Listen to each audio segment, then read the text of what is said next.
Whenever you're ready.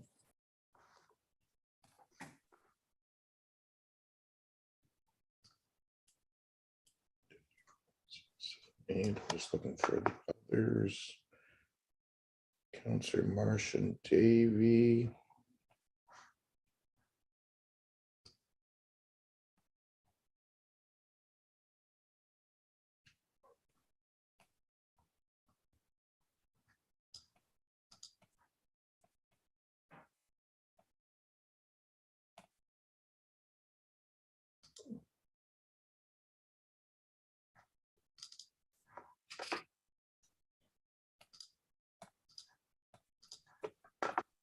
Good afternoon, everyone, and welcome to today's special council meeting. Beginning March 1st, 2022, the City of Kitchener has aligned with provincial changes to COVID-19 restrictions, and City Hall is now open for in-person services, but appointments are still being encouraged. The City remains committed to safety of our patrons and staff and continues to facilitate electronic meeting participation for members of the public. Those people interested in participating in future meetings can register to participate electronically by completing the online delegation registration form at www.kitchener.ca/delegation or via email at delegation@kitchener.ca. For those who are interested in accessing the meeting live stream video, it is available at www.kitchener.ca/watchnow. As we begin today's meeting, I want to acknowledge that today we're gathering on the traditional territory of the neutral Anishinaabe and Haudenosaunee peoples. We recognize our responsibility to serve as stewards for the land and honor the original caretakers who came before us. Our community is enriched by the enduring knowledge and deep-rooted traditions of the diverse First Nations, Métis, and Inuit in Kitchener today. We'll now move on to item 2.1, which is the regional official plan draft land needs assessment. Before I do that, I want to acknowledge that there are a number of city and regional staff who are on the call. We'll begin with a presentation by Tim Donagany, our senior planner, which will include a PowerPoint presentation related to this matter. We'll then take questions of staff.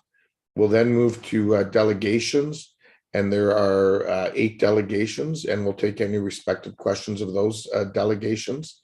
And following that, we'll take any comments from members of council that could be forwarded on to regional staff along with the staff report as part of the city's contribution to the process.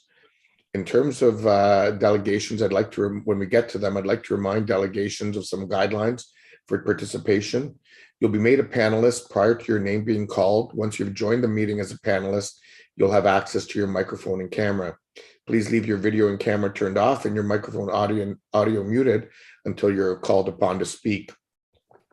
If you conduct yourself in any of the following manners, it'll result in immediate removal from the meeting: interrupting mayor or council, staff, or other delegations; derogatory statements about mayor, council, staff, or others; turning your camera on at inappropriate times; and hate speech or defamatory comments. One last reminder for delegations: please do not take offense if following your presentation there are no questions from council. This is council's time to really listen and reflect upon the opinions and ideas shared with us from our community members. And now I'd like to turn it over to Tim to begin with the presentation.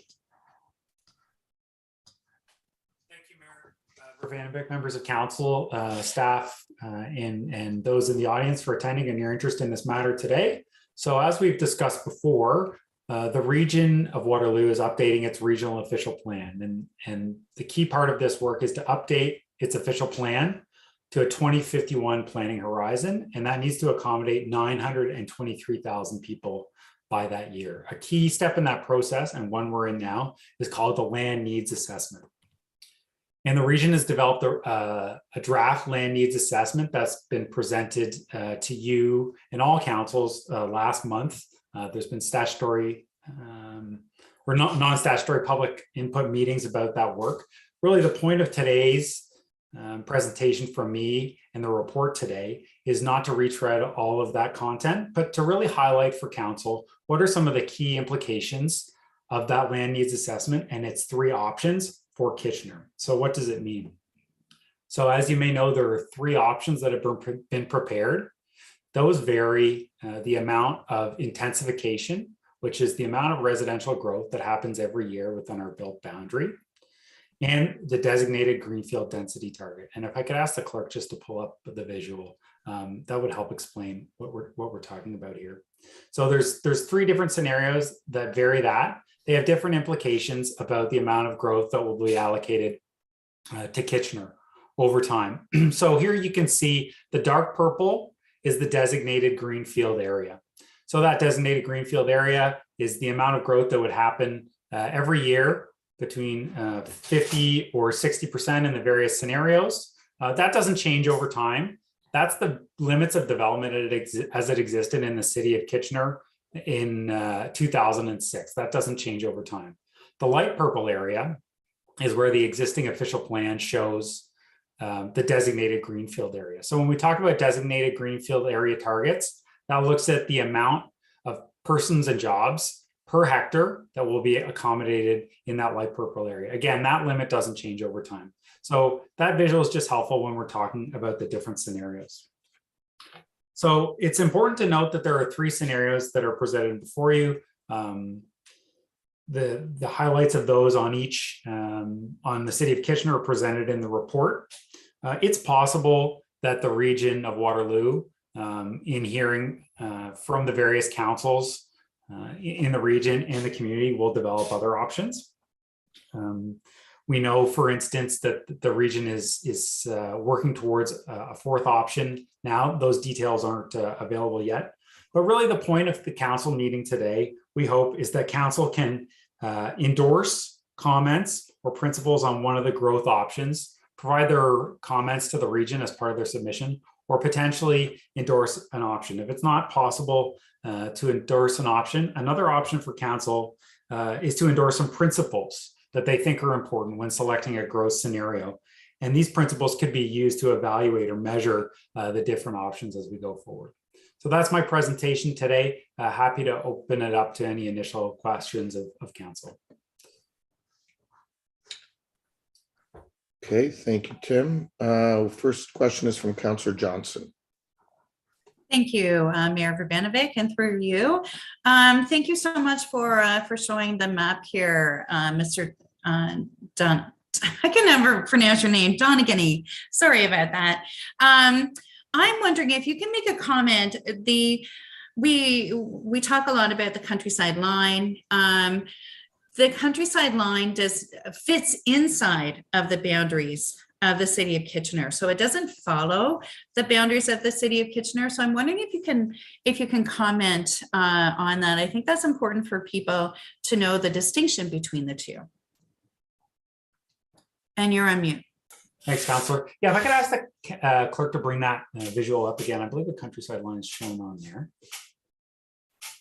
So you're right, not all of the city of Kitchener is designated for urban growth. So the countryside line is that sort of dark red line that has the white dots on it.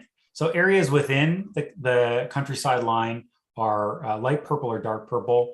That brown area is parts of the city of Kitchener that are not within the countryside line. So they're protected countryside. We're working the existing official plan, so that blue and white stripe hatch area is an area where the limits of the countryside line had not been determined through the last ROP. It was to be determined through this ROP. So those are the geographies that we're talking about there. The countryside line is that dark red with white dots, if you can see that, with an adjustment coming through this ROP to address the blue and white hatch area. Would you be able to give a definition then of the brown area here and the blue and white area, and why they're called protected countryside and the Southwest Kitchener policy area, please? Yeah, so protected countryside identifies lands that are outside of the limits of development. They're not expected to be urbanized. The blue and white lands, they hadn't made a determination through the last regional official plan review. So there was a settlement between the region and the appellants to the last regional official plan review about some criteria for establishing where the protected countryside would land in Southwest Kitchener. That process is currently underway as part of this, Rob. Thank you. Councillor Singh. Yeah, thank you, Mr. Mayor. Tim, if you could just have that slide up again once more.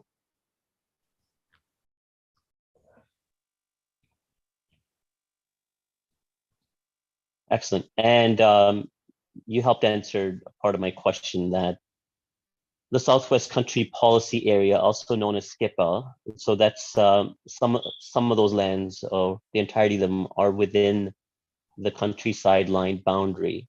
Can you also address or show, if you can quickly, what part of those lands are close to development ready, or probably the easiest developable based on the infrastructure that's in the area already?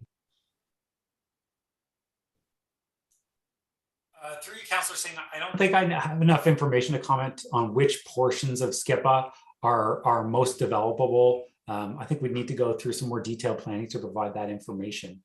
Currently, the built limits of the city don't butt up against SCIPA. They're mostly separated from the built up portions of the city by the Dundee North Secondary Plan area. So as council may know, the city is currently undergoing work to do secondary planning for what we call the Dundee North Secondary Plan area. Those lands were identified in the last regional official plan review to be added as urban lands, and the city's starting now to do planning for that. These SCIPA lands are generally to the south and west of those Dundee North okay, lands. but we will have the Strasbourg Road extension going through the SCIPA lands, correct?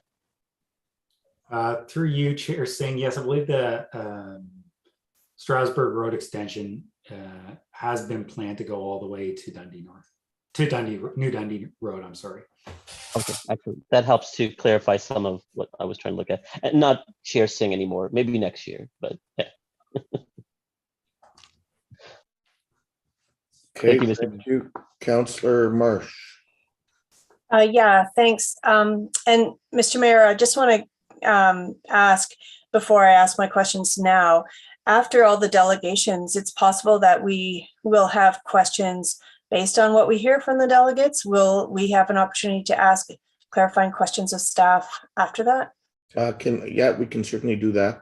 Okay, thanks. So Mr. Donegani, can you help us understand, last time we discussed this, there wasn't quite a lot of information known yet about how the modeling that the region is using to come up with these scenarios was developed. Like we didn't have all the data. Do you now have all the data to understand better the models that they've come up with? Yeah, through you, Mr. Mayor, there's quite a lot more information in the draft land needs assessment that's before us now than we had available in the fall. Okay. It's my understanding that the census data from 2021 has not yet been released, and that other municipalities might be waiting for that census data before they confirm their their official plans to be submitted to the province. Can you comment on that? Is that your understanding? And do you think that that might be useful for the region to consider? Through you, Mr. Mayor, I'm not aware of other municipalities waiting for the 2021 census release to formalize their land needs assessment. So the statutory deadline for conforming to the growth plan, the new growth plan, A Place to Grow, is in July. We won't have all the census data released until the end of this year. So we've seen some highlights, a couple of releases, but not the full set of data. So I'm not aware of it, but I don't work in that space, so I can't confirm or deny, 100% on that. Okay. And what I want to understand is what would be the consequences of us not, of the region not expanding any of the designated growth areas at this point, but then perhaps in 5 years or 10 years or 15 years, wouldn't they be able to then modify the plan at that time? Or what I'm trying to understand is, why is it so crucial to make a 30-year plan now versus having better understanding of our actual growth rates later on to decide to do that? Thanks, Councillor Marsh. Yes. So a change of the new growth plan, A Place to Grow, changed from the old one that we've been living with since 2009 to change from a 20-year planning horizon to a 30-year planning horizon. So that's mandatory from the province that we address that. So of the 3 scenarios that are presented, 2 show an increase or an expansion of land area for what we call community area, options 1 and 2. Option 3 does not. So you're right that this is a 30-year plan, and that the region has to reconsider or reevaluate if they're on track or not every 5 to 10 years through another municipal comprehensive review. So we don't need to lock in our decisions for 30 years today. It's an iterative process. It does get checked in periodically, and it's mandatory under the Planning Act to check those forecasts and see how we're tracking. So yes, that is possible. Thanks. My last question is, do any of the scenarios that are provided by the region so far provide for an opportunity for us to really double down on increasing the types of building that would supply the missing middle rather than high density versus low density? Do any of these scenarios address the need for more missing middle housing? Through you, Mr. Mayor, yes, I think in my analysis of the land needs assessment, I've seen a greater emphasis on missing middle housing forms in this LNA than I had seen in the previous strategy. When we look at the share of low, medium, and high density forms under the different scenarios, you can find those on page 5 in the sort of 4th, 5th, and 6th rows of the report there. You can see that the growth options have different amounts of low, medium, and high. When you think about low density, that's just single detached and semi-detached. Medium is conventional townhouses and back-to-back townhouses, as well as what we call duplexes is here in Kitchener, or basement apartments or secondary suites. And then high density is really everything else. So that includes stacked townhouses, low-rise walk-ups, high-rise apartments, all sorts of dense forms. So there's quite a lot of diversity, especially within that high-density housing category. Thank you. Councillor Chapman. Yeah, thank you, Councillor Marsh, for those questions. I had some similar ones. So my question is if you can bring the map up again, within the countryside line, we have these designated greenfield areas. What of those designated greenfield areas, which ones can, I don't know if you can with your pointer show us which ones are actual farmland or agricultural land versus land for development, for housing development? So all of the lands within the designated greenfield areas will be slated are currently slated for urban uses today. Some of them are built, some of them have planning approvals but are not yet built, and some of them are still awaiting future planning, but all of the designated greenfield areas is slated for urban uses. It's really that light brown color that is slated for farmland uses, and depending on where we land on Southwest Kitchener, may be slated for farm uses. Okay, so it's unclear to me where the countryside line goes. So it's on the outside of that gray area. Yeah, that's the line. So on the inside of the gray area. Is the gray area inside the countryside line or outside? Outside. And there's, within the countryside line, there is no agricultural farmland. There's some existing agricultural farmland, but it's not planned to be agricultural land in the long term. Okay, but it is currently designated farmland. Yes, there are portions of Kitchener that are designated rural, mostly in the Dundee North planning area. So yes, those are currently designated for agricultural and rural uses. We expect that to change through the Dundee North secondary plan work that's currently underway. Okay, thank you. Councillor Schneider, you're up next. Thank you, Mayor Bravanovic. I don't know if you're able to answer this, Tim, but the needs that are being addressed with this, are these just the future housing needs, or does it take into account the current housing deficit that we're in? Yeah, current housing deficit is a challenging one to answer, Councillor Schneider. I've been struggling with this a bit about myself.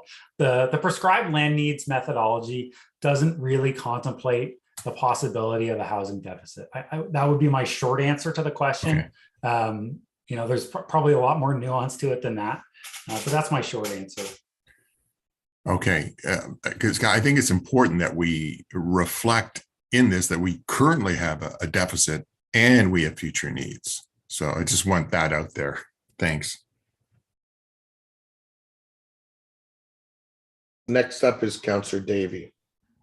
Yes, actually, thanks, Dave. That was a good preface to my question, actually, Tim. So unfortunately, my understanding is the region started this process a few years ago.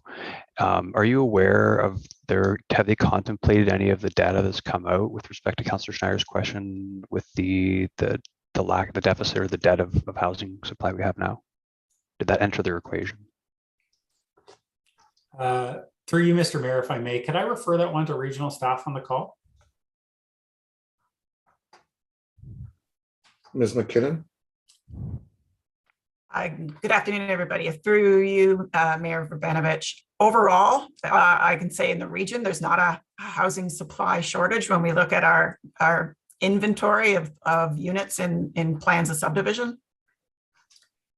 We are looking at the data from year end. So our land use assessment right now is based on a full residential inventory and employment inventory to the year end 2019. We have received, obviously up to date year end status reports, but those lands were essentially anticipated to be what they are planned out to be. So we knew back in 2019 that the lands that we mentioned earlier that are designated greenfield area were going to be a form of development. They've just moved through the planning process.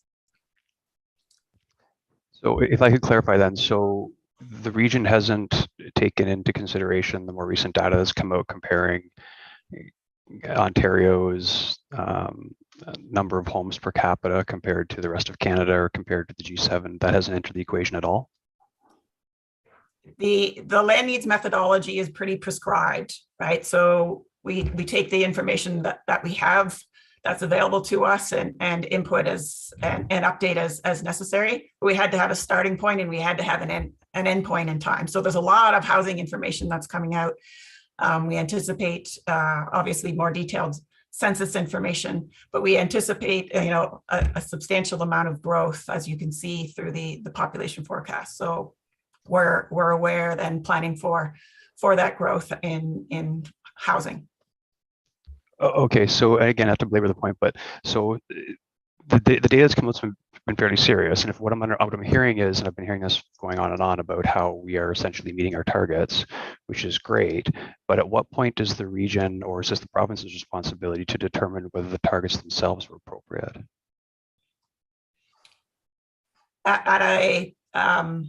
The province sets minimum targets, so they're the floor, not the ceiling.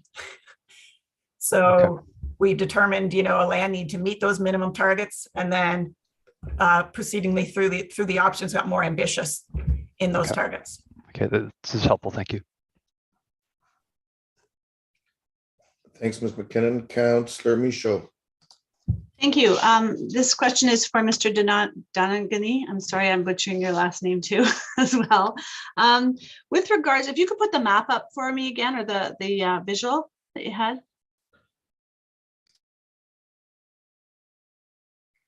So with regards to the SCIPA area, and I think it's on page 7 of the report, it talks about the Cedar Creek watershed study, regional aquifer and a small portion directly recharged from municipal wells.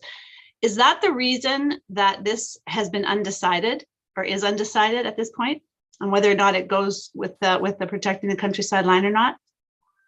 Yeah, through the mayor, yes, Councilor Michaud, that's basically the reason why, as I understand it, there was some future determination left on the SCIPA land. So there was 2 tests that needed to be addressed.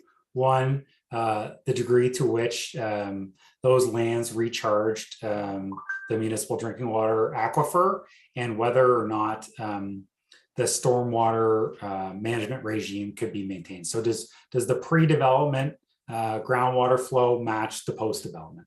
So those were the 2 key questions that needed to be addressed through this ROP in determining the future of the protected countryside line in SCIPA. But it's important to note, just because the protected or countryside line moves in SCIPA doesn't mean the SCIPA lands will be added as designated greenfield areas. So one is a technical exercise about water resource reasons why the line should be where it is. And then it's a subsequent decision. Now that those lands are in play in terms of an option for expanding the urban area, does the land needs assessment justify them going there or somewhere else? So will that be addressed with the presentation from the delegates then? This piece of it, because I'm not hearing what findings there were, solid findings on what they. It's my understanding they still don't know which way it's going to go. Is that correct? Through the mayor, the region and landowners are working together to determine the final extent of the regional recharge area within SCIPA, and accordingly where the countryside line will land. That process is currently underway. I don't believe it's been finalized. Okay, thank you. Councillor Gazzola. I have a question for Ms. McKinnon. Can I get you to respond again to the question? I think you stated that there is no shortage when we look at our inventory. Is that correct? Can you restate that? Or?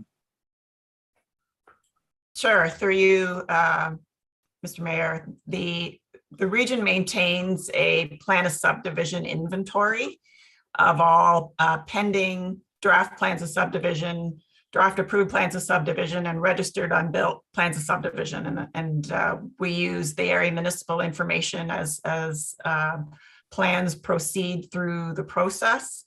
So I believe at year end 2021, and this is just plans of subdivision, again, not plans of condominium, not site plan approvals, not zone changes, for instance. There was about 30,000 units in plans of subdivision at varying stages.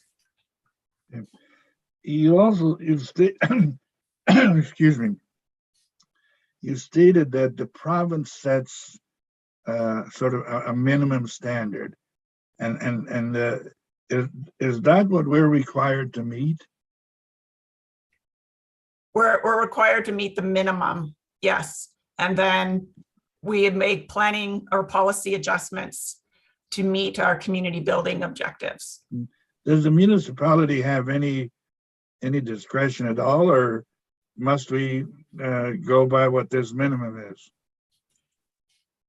We don't have, we have some discretion in that if we can't meet the overall, so this is a regional average, of course, and in order to achieve the minimum density target and intensification rate at the regional level, we work with our area municipalities, individually together to meet that minimum and beyond if we can, because certainly we've demonstrated overall at the regional level, our intensification rate is quite a bit higher than the minimum. If there is a desire to, request for a lesser intensification rate, for instance, we would need to ask the province for an alternative target based on the needs of the region. So do we have the discretion of slowing down growth at all? We are required to plan to 2051, so a population of 923,000. So that's an increase of about 300,000 people between 2021 and 2051. But that's for the entire region. Yes. Okay, I'm just trying to understand, what discretion does the city have, or if we have none, why are we here? Why don't we just have the province tell us where to go and how to get there? Thank you very much. Thanks. Councillor Ioannidis. Thanks, Mayor Urbanovic. Yeah, my question is for Ms. McKinnon as well, because I'm just trying to understand why is this process really rather a prescribed process and not more fluid with the way the world is right now? That's an interesting question, and I don't think I have an answer for that. The province introduced a prescribed land needs methodology in August of 2020 in the midst of a pandemic, and moved the planning horizon from 20 years to 30 years, as Tim Donagany had stated. So we are doing what we are required to do, and working with our municipalities to update our regional official plan. Okay. Do you feel that's an unfair process to actually try to, predict 30 years out? Like, to me, it seems like I'm dumbfounded by that, to be honest. Like, how do you predict something out of 30 years? And I know even our last projections from the last one were way off. So I'm just trying to figure out, why is this so stringent, this process? Yeah, through you, Mr. Mayor, that is a question that you would need to ask of our provincial colleagues. All right, thank you. Councillor Johnson. Thank you. And I think that my question will be for you, Mayor Urbanovic. So, and I apologize that there's some noise in my background here. I'm sorry about that. With the provincial election this week and not knowing kind of how that is going to turn out, with the questions that have been asked by other councillors around the data from the last census, that the prediction of the 923,000 within 30 years, and not knowing exactly where we are right now in terms of where we should be. Does it make sense for us to be moving forward with a decision today about where we are going when so many huge things that will really affect us in the future are up in the air? That wasn't an easy question. So who is the question to?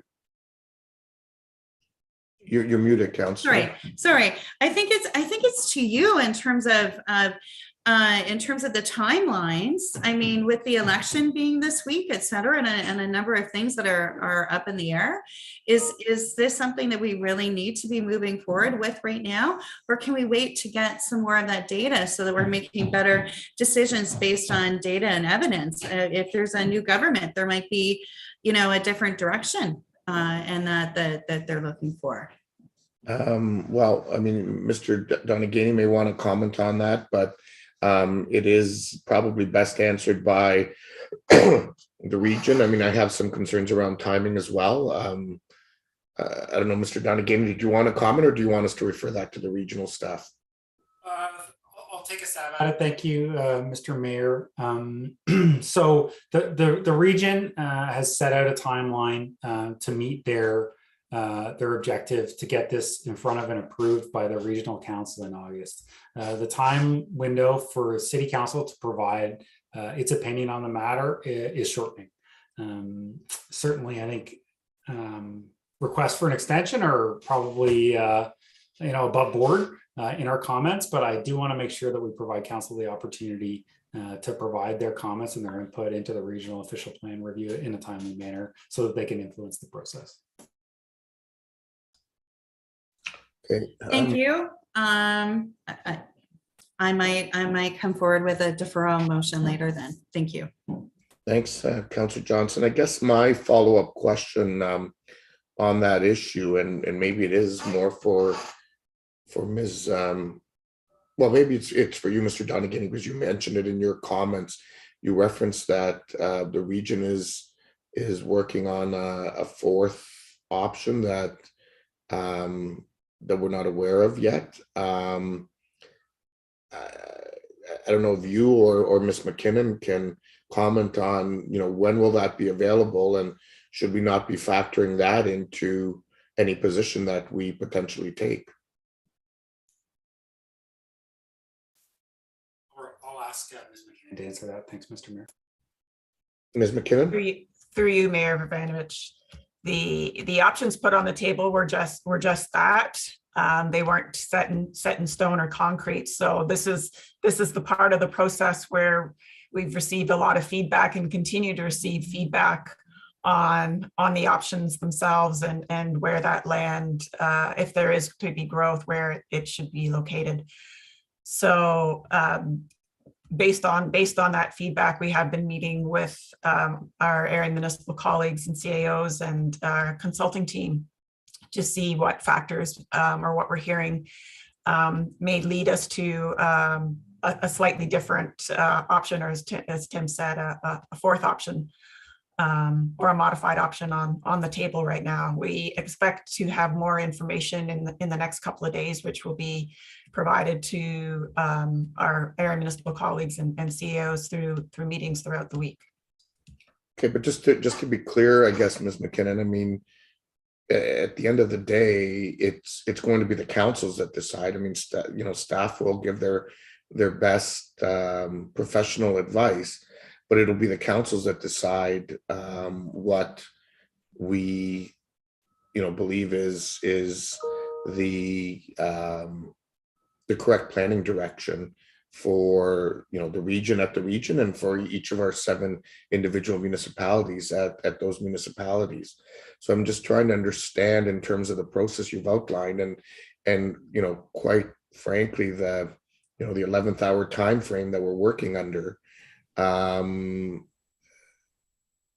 that going to work in order to ensure that there is municipal buy-in in terms of where we're going with this, particularly because there is no appeal mechanism short of going to the minister and asking for a review that would potentially see it go to the tribunal.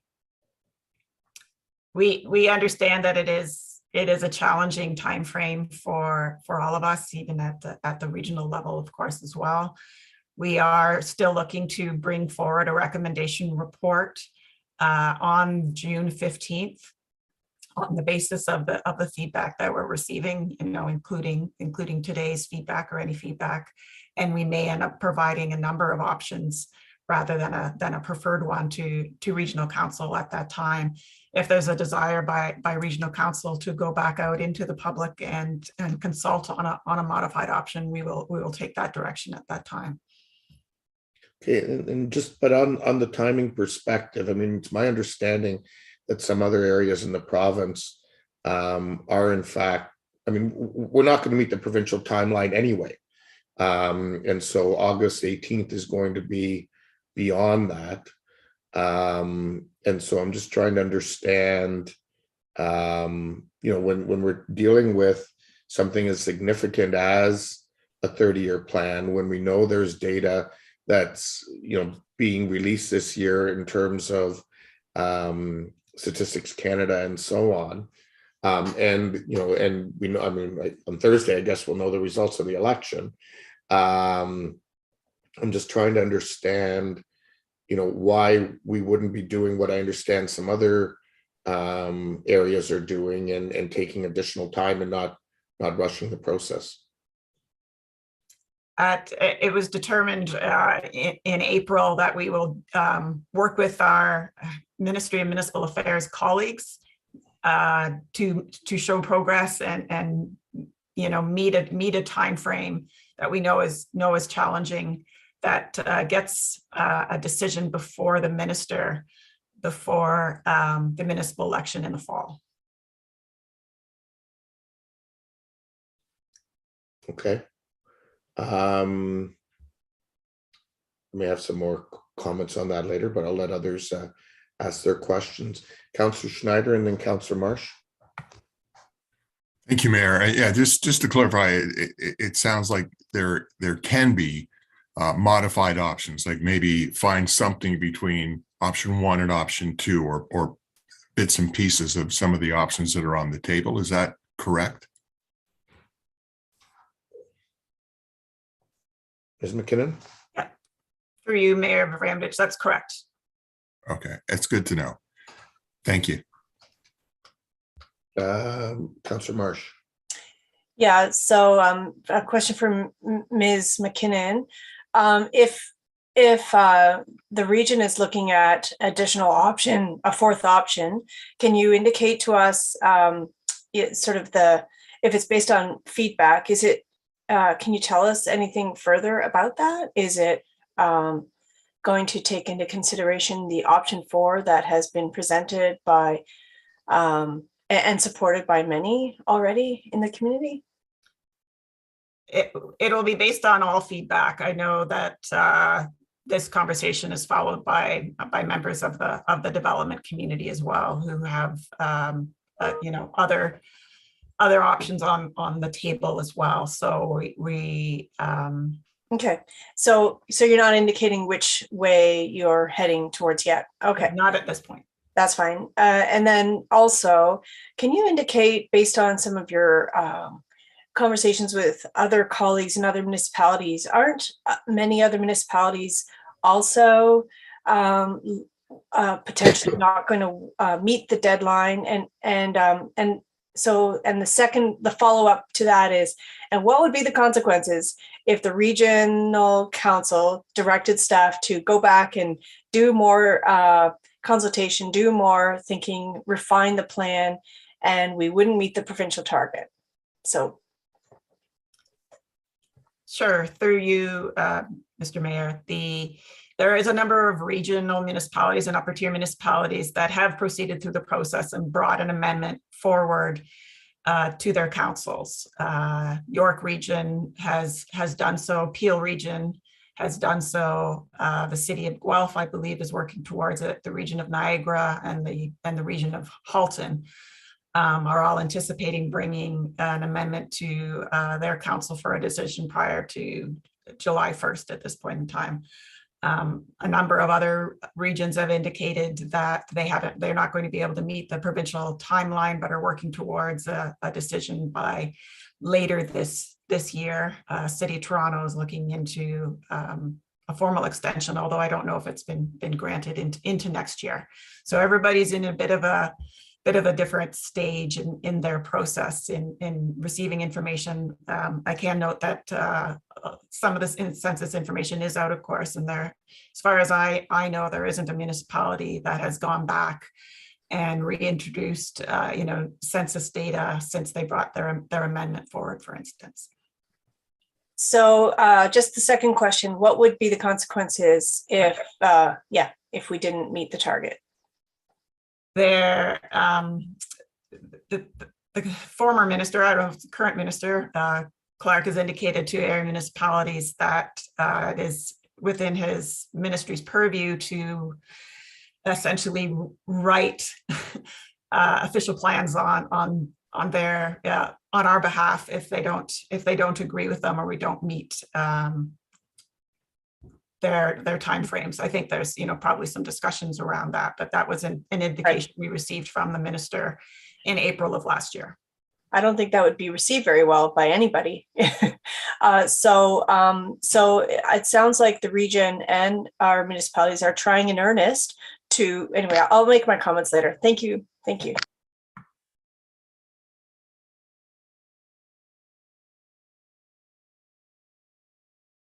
Sorry, okay, that appears to be all of the questions of staff up to this point. So we'll move on to delegations. And our first delegation is Mr. Paul Britton. But before we go there, I do want to remind Council that there have been a number of written submissions that were received, including one from Mr. Britton of MHBC Planning, from Hal Yeager, from Gail Poole, from Kai Reamer Watts, from Yvonne Fernandez, from Peter Eglin, from Don Parker, and from Schlegel Urban Developments Kitchener. Madam Clerk, I think that reflects all of them, correct? Yes, it does. Okay, and so with that, I will turn the floor over to Mr. Britton. And Councillor David, can I just ask you to grab the chair for 2 minutes? Certainly.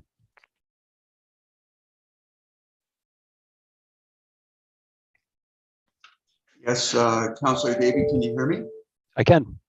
Welcome. Yeah, I would ask the clerk to pull up the PowerPoint presentation, and given time, I'll be very brief, but I am hopeful and be appreciative of some questions after, because I think I can answer some of the questions from council definitively. So next slide, please. If I could ask, thank you. So what this process is all about is to avoid housing shortages that create an imbalance between supply and demand that would increase the cost of housing. There's two main components: housing demand by housing type and housing supply by housing type. Ms. McKinnon talked about the units that are within the DGA. She didn't talk about balancing the supply with the demand based on housing demand by housing type. We have to get it right, and it's an important thing to do. Next slide, please.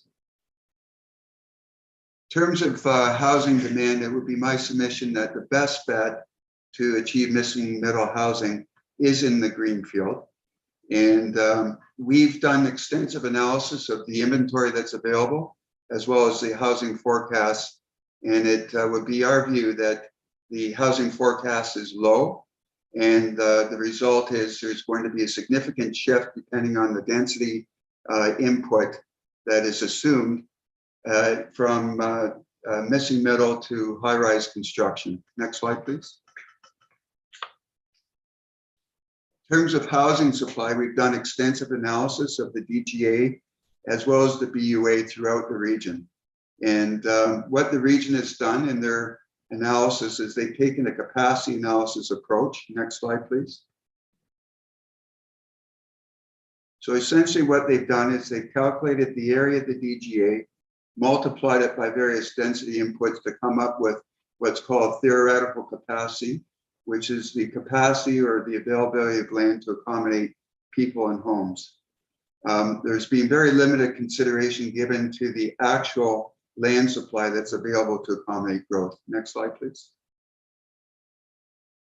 So what we've done is we've looked at the various inputs and focused on 2 or 3 to make it easily understood. Next slide, please.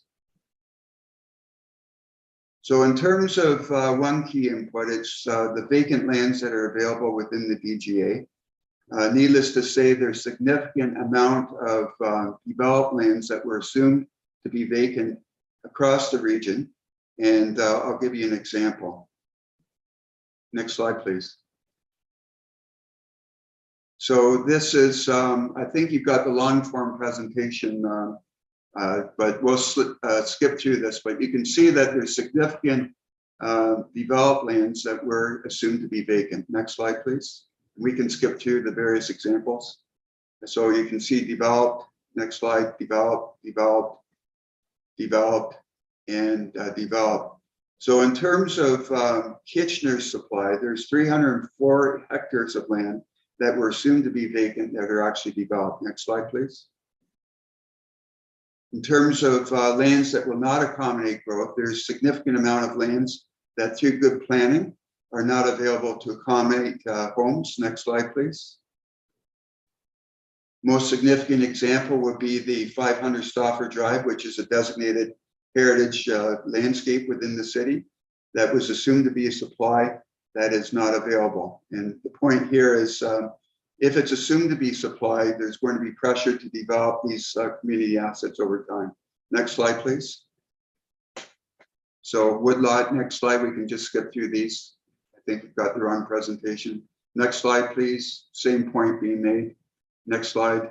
And in terms of the lands that are not available in Kitchener, 136 hectares. Next slide, please.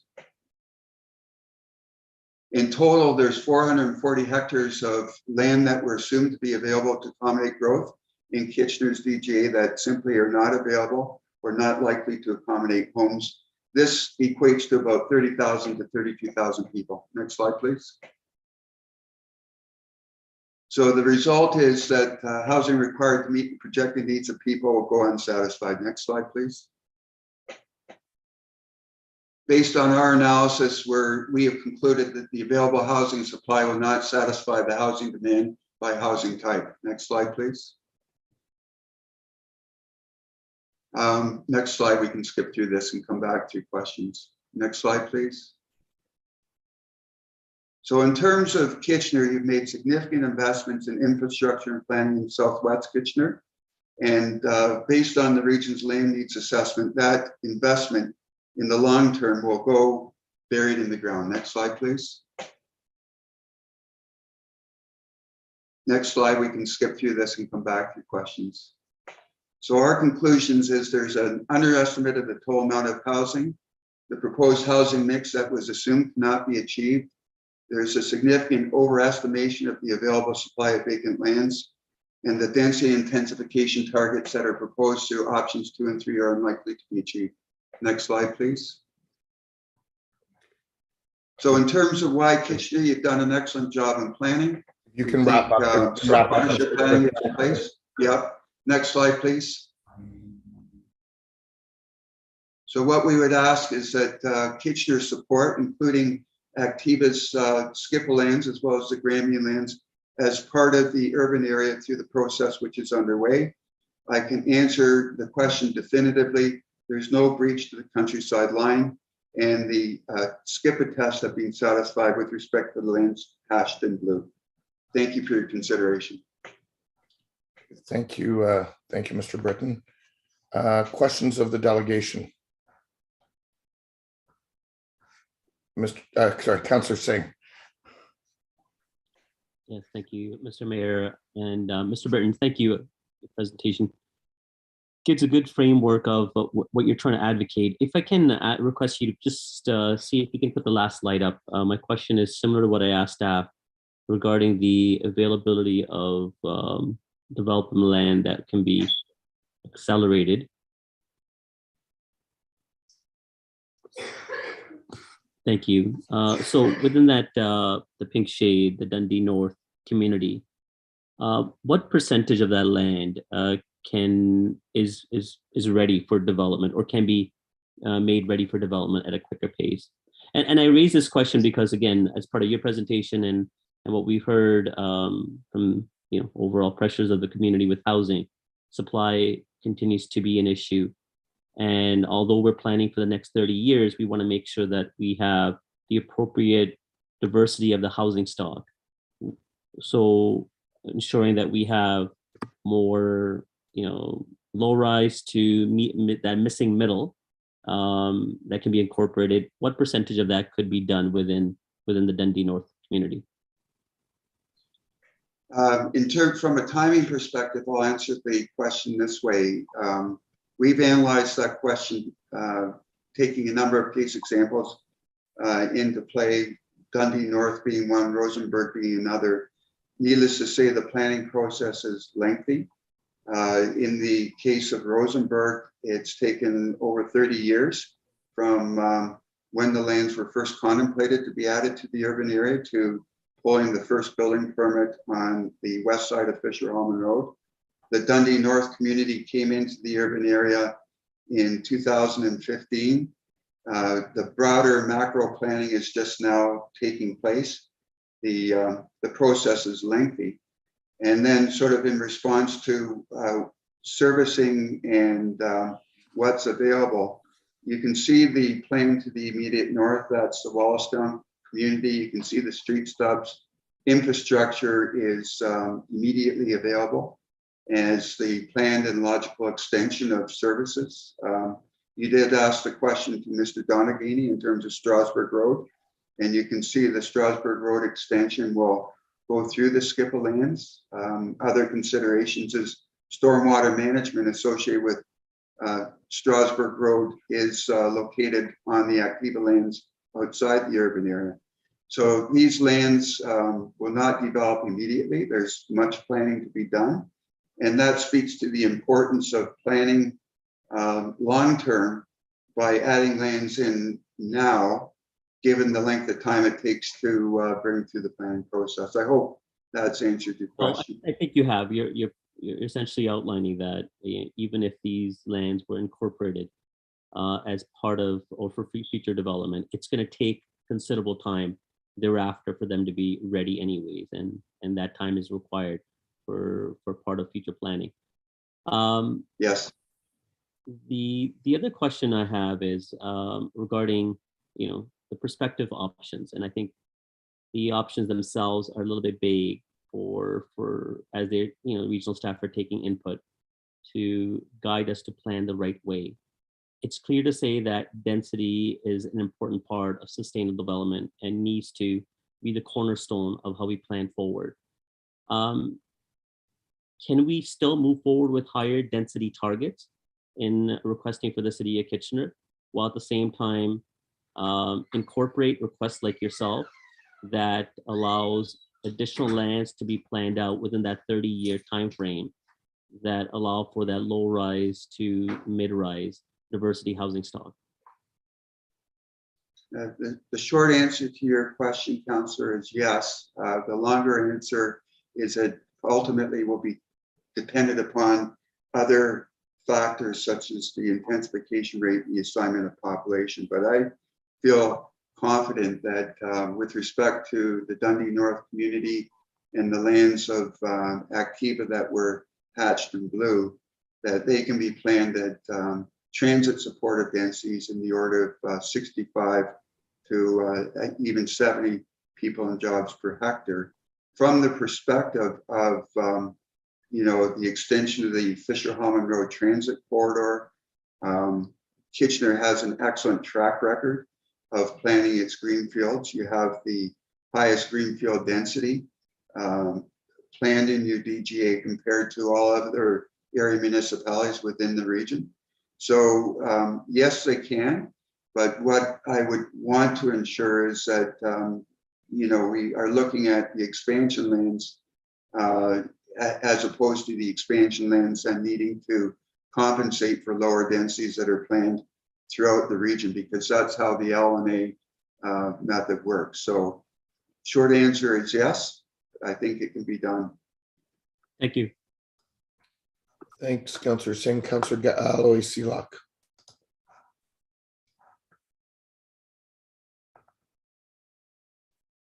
Yeah, sorry, my phone was just ringing, so I needed to turn it off. Sorry about that. No worries.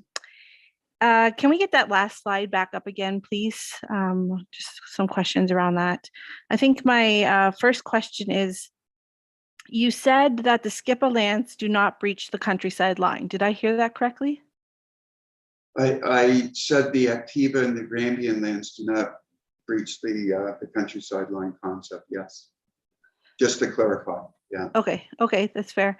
But is the approved limits of the urban area is outside, the lands that you're talking about that are hatched are outside of the line there, that dashed line, which is the countryside line? That's correct, Councillor. Yes. So what's shown in pink is the designated urban area. What's shown in cross hatching in blue are the lands that we're asking to be added to the urban area on the basis that the tests of Skippa have been satisfied with written confirmation received from the region to that extent. So based on the policies of the regional plan, as well as minutes of settlement, now that the Skippa policies have been satisfied, the lands are considered to be within the countryside line, and to not be protected countryside, and they're not regional recharge. And just to recap Mr. Donaghy's answer, there were two criteria. One was the deep aquifer protected? And the other is, can an infiltration strategy be developed such that environmental features are protected for the long term? We satisfied both of those criteria. And on that basis, we've received correspondence from the region confirming that the tests of SCIPA have been satisfied. And as a result, the lands are considered within the countryside line and a candidate for consideration with respect to urban expansions. And why I qualify my answer, Councillor, is I can't speak with respect to the land shown in white and to what extent they've satisfied the requirements. But what I can certainly say is the lands immediately south of Activa's lands fronting Fisher-Hammond Road, they have a different set of challenges vis-a-vis the need for pumping stations, both in terms of stormwater as well as sanitary pumping station, which the Activa lands do not have those same issues. So I hope that was an answer to your question. Who are the owners of the areas in white? The area to the immediate south, I think it's Grant Haven, and to the east, and they would be at the intersection of Fisher-Hammond Road and New Dundee Road, the northeasterly intersection. And then to the right of that are lands that are owned by Schlegel Urban Developments. And I know that they're here and they can speak with respect to those lands themselves. So you're suggesting that they have different challenges. When did you receive your letter from the region that the lands that are dashed conform to the two criteria within SCIPA? Because I'm not hearing that or seeing that information in anything that I've been reading. Yes, we confirmed, we received written confirmation of the first criteria about a year and a bit ago. And then with respect to the second criteria, I think several months ago. And I can confirm that that confirmation was provided to city staff. And just to clarify my answer, as well as in terms of challenges, I believe it's the Brant Haven lands that have the biggest challenge. I can't speak to the Schlegel Urban Developments property, but I would make a distinction. Those lands immediately to the south. There's floodplain lands for one. There's topography that prevents gravity drainage to storm sewers and sanitary sewers. So I just wanted to clarify that my comments in terms of challenges were specifically directed to the Brant Haven lands. Okay, those are all my questions. Thank you. Yeah, thank you. Thank you, Councillor Galois-Sila. Councillor Michaud. Thank you. And thank you, Mr. Britton. I'm a little confused here with this now, because earlier on I asked a question of staff about this SCIPA area. And the message I think I interpreted is that nothing has been determined on what's going to happen with these lands yet. And you're saying that you've already had the go-ahead from the region. Like there is something determined. So I'm a little confused. It seems to be contradictory here a bit in the report. Yeah, and hopefully the contradiction isn't on my part. I think I can say categorically, and I appreciate the importance of this question, Councillor, and the significance is, yes, the criteria have been satisfied, and through minutes of settlement that have been executed with the region, based on satisfying the criteria SCIPA, I can confirm categorically that the Activa and the Grambian land shown in blue crosshatch are now considered to be within the countryside line, and they're not protected countryside, and they're not regional recharge. Right. Okay, so what exactly are they then? I'm sorry, I'm confused on this. So what that means is through final approval of the regional plan that is underway, the countryside line will be drawn such that as a minimum, the Activa and Grampian lands will be within the countryside line as opposed to outside the countryside line, and that the lands will not be designated as protected countryside and will not be designated as regional recharge.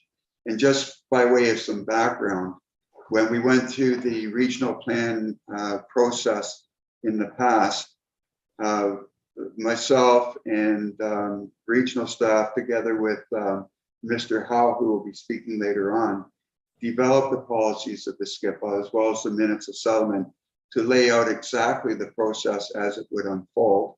The first was the science-based determination.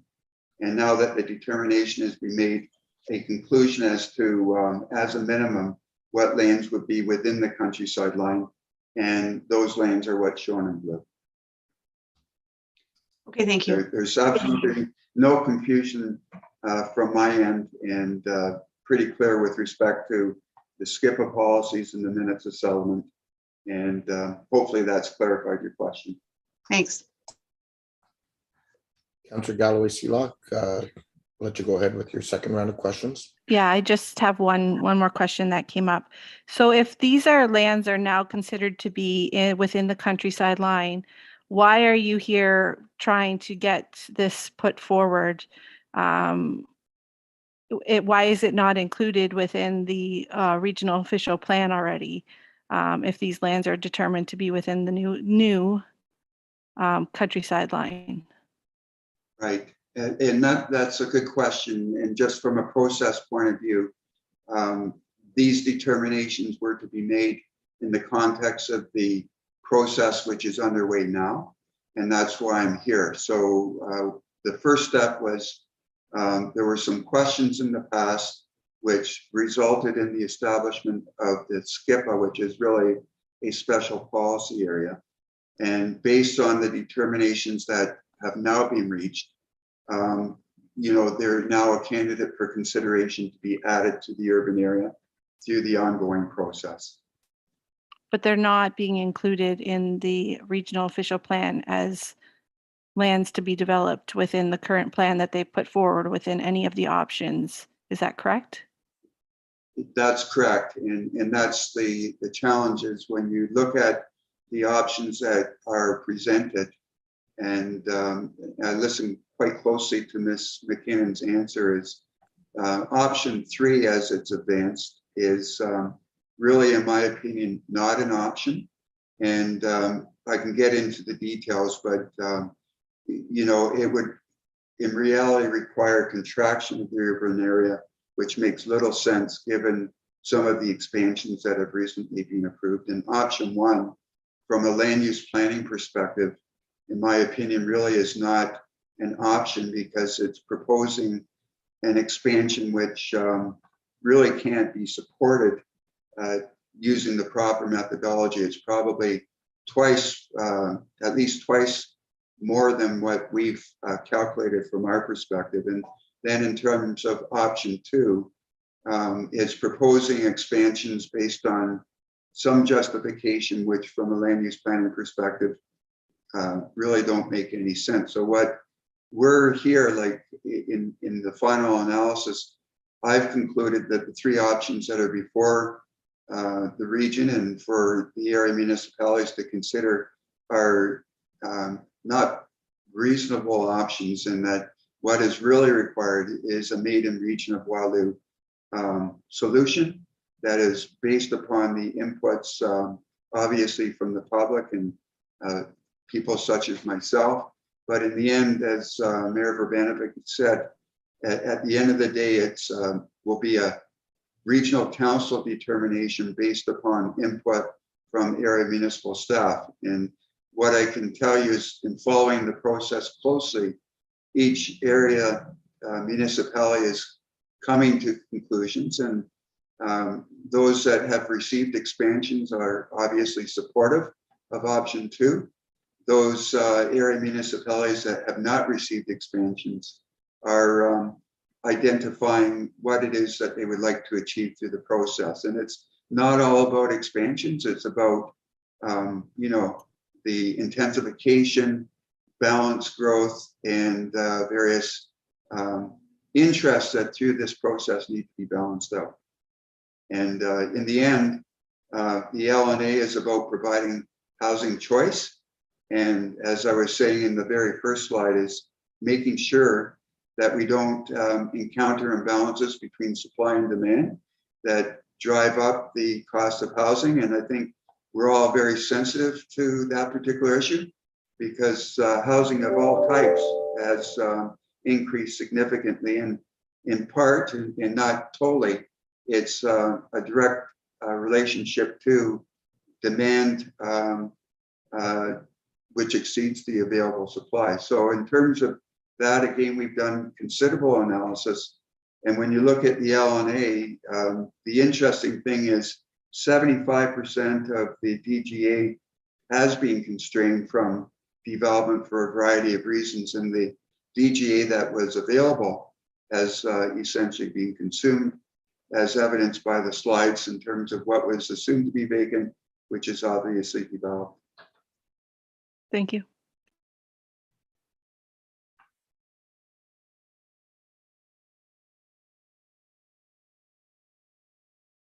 Okay, it's my turn. I guess I'm going, Barry, you were on mute. I think you said my name, right? Sorry, yes, Councillor. That's okay. I was muted. Councillor Michaud, your second round, go ahead. Thank you. That's okay. So Mr. Britton, what you're basically saying in a nutshell here is that this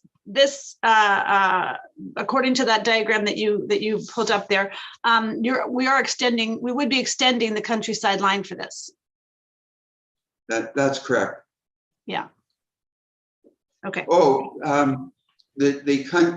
I would phrase it that the countryside line will be drawn to include these lands based on satisfying the criteria of SCIPA. Just that maybe it's a nuance, but just there's no expansion of the countryside line per se, because the countryside line has not been determined in this location. It's the only area of the region where the countryside line has not been drawn. So sorry, go ahead.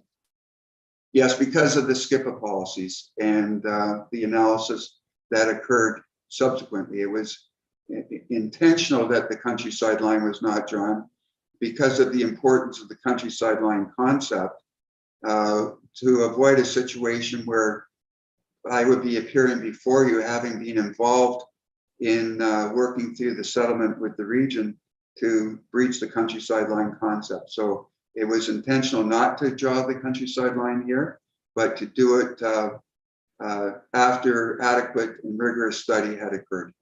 And you didn't mention anything about the Cedar Creek watershed study that was done in 2019, according to the report. That's all part of that area that you're identifying, right? The state of the watershed, and that they've found, what are they here? State of the watershed report found water quality and erosion concerns due to recent development. That's in that area, correct? Yes, so the Activa lands that front New Dundee Road are primarily within the Upper Blair Creek Functional Drainage Study area, and the Activa lands that front Fisher-Hallman Road are within Cedar Creek. So staff had identified some concern. I'll start with the Cedar Creek lands of Activa that significant and unusual infrastructure costs may need to be incurred. We've done significant analysis, and that's where I was distinguishing in my comments the lands from to the south from the Activa lands that can drain by gravity, do not require pumping stations. And importantly, when we went through satisfying the criteria SCIPA, we were able to demonstrate that an infiltration targets could be achieved while maintaining environmental features without the requirement for unusual infrastructure, as was suggested. So I think it's important that in your minds, not all lands within SCIPA are treated equally. The Activa lands have the benefit of being able to drain by gravity. And then with respect to the Upper Blair Creek functional drainage study that has been approved, I acknowledge staff's comments, and we sit as part of the ongoing state of the watershed study team.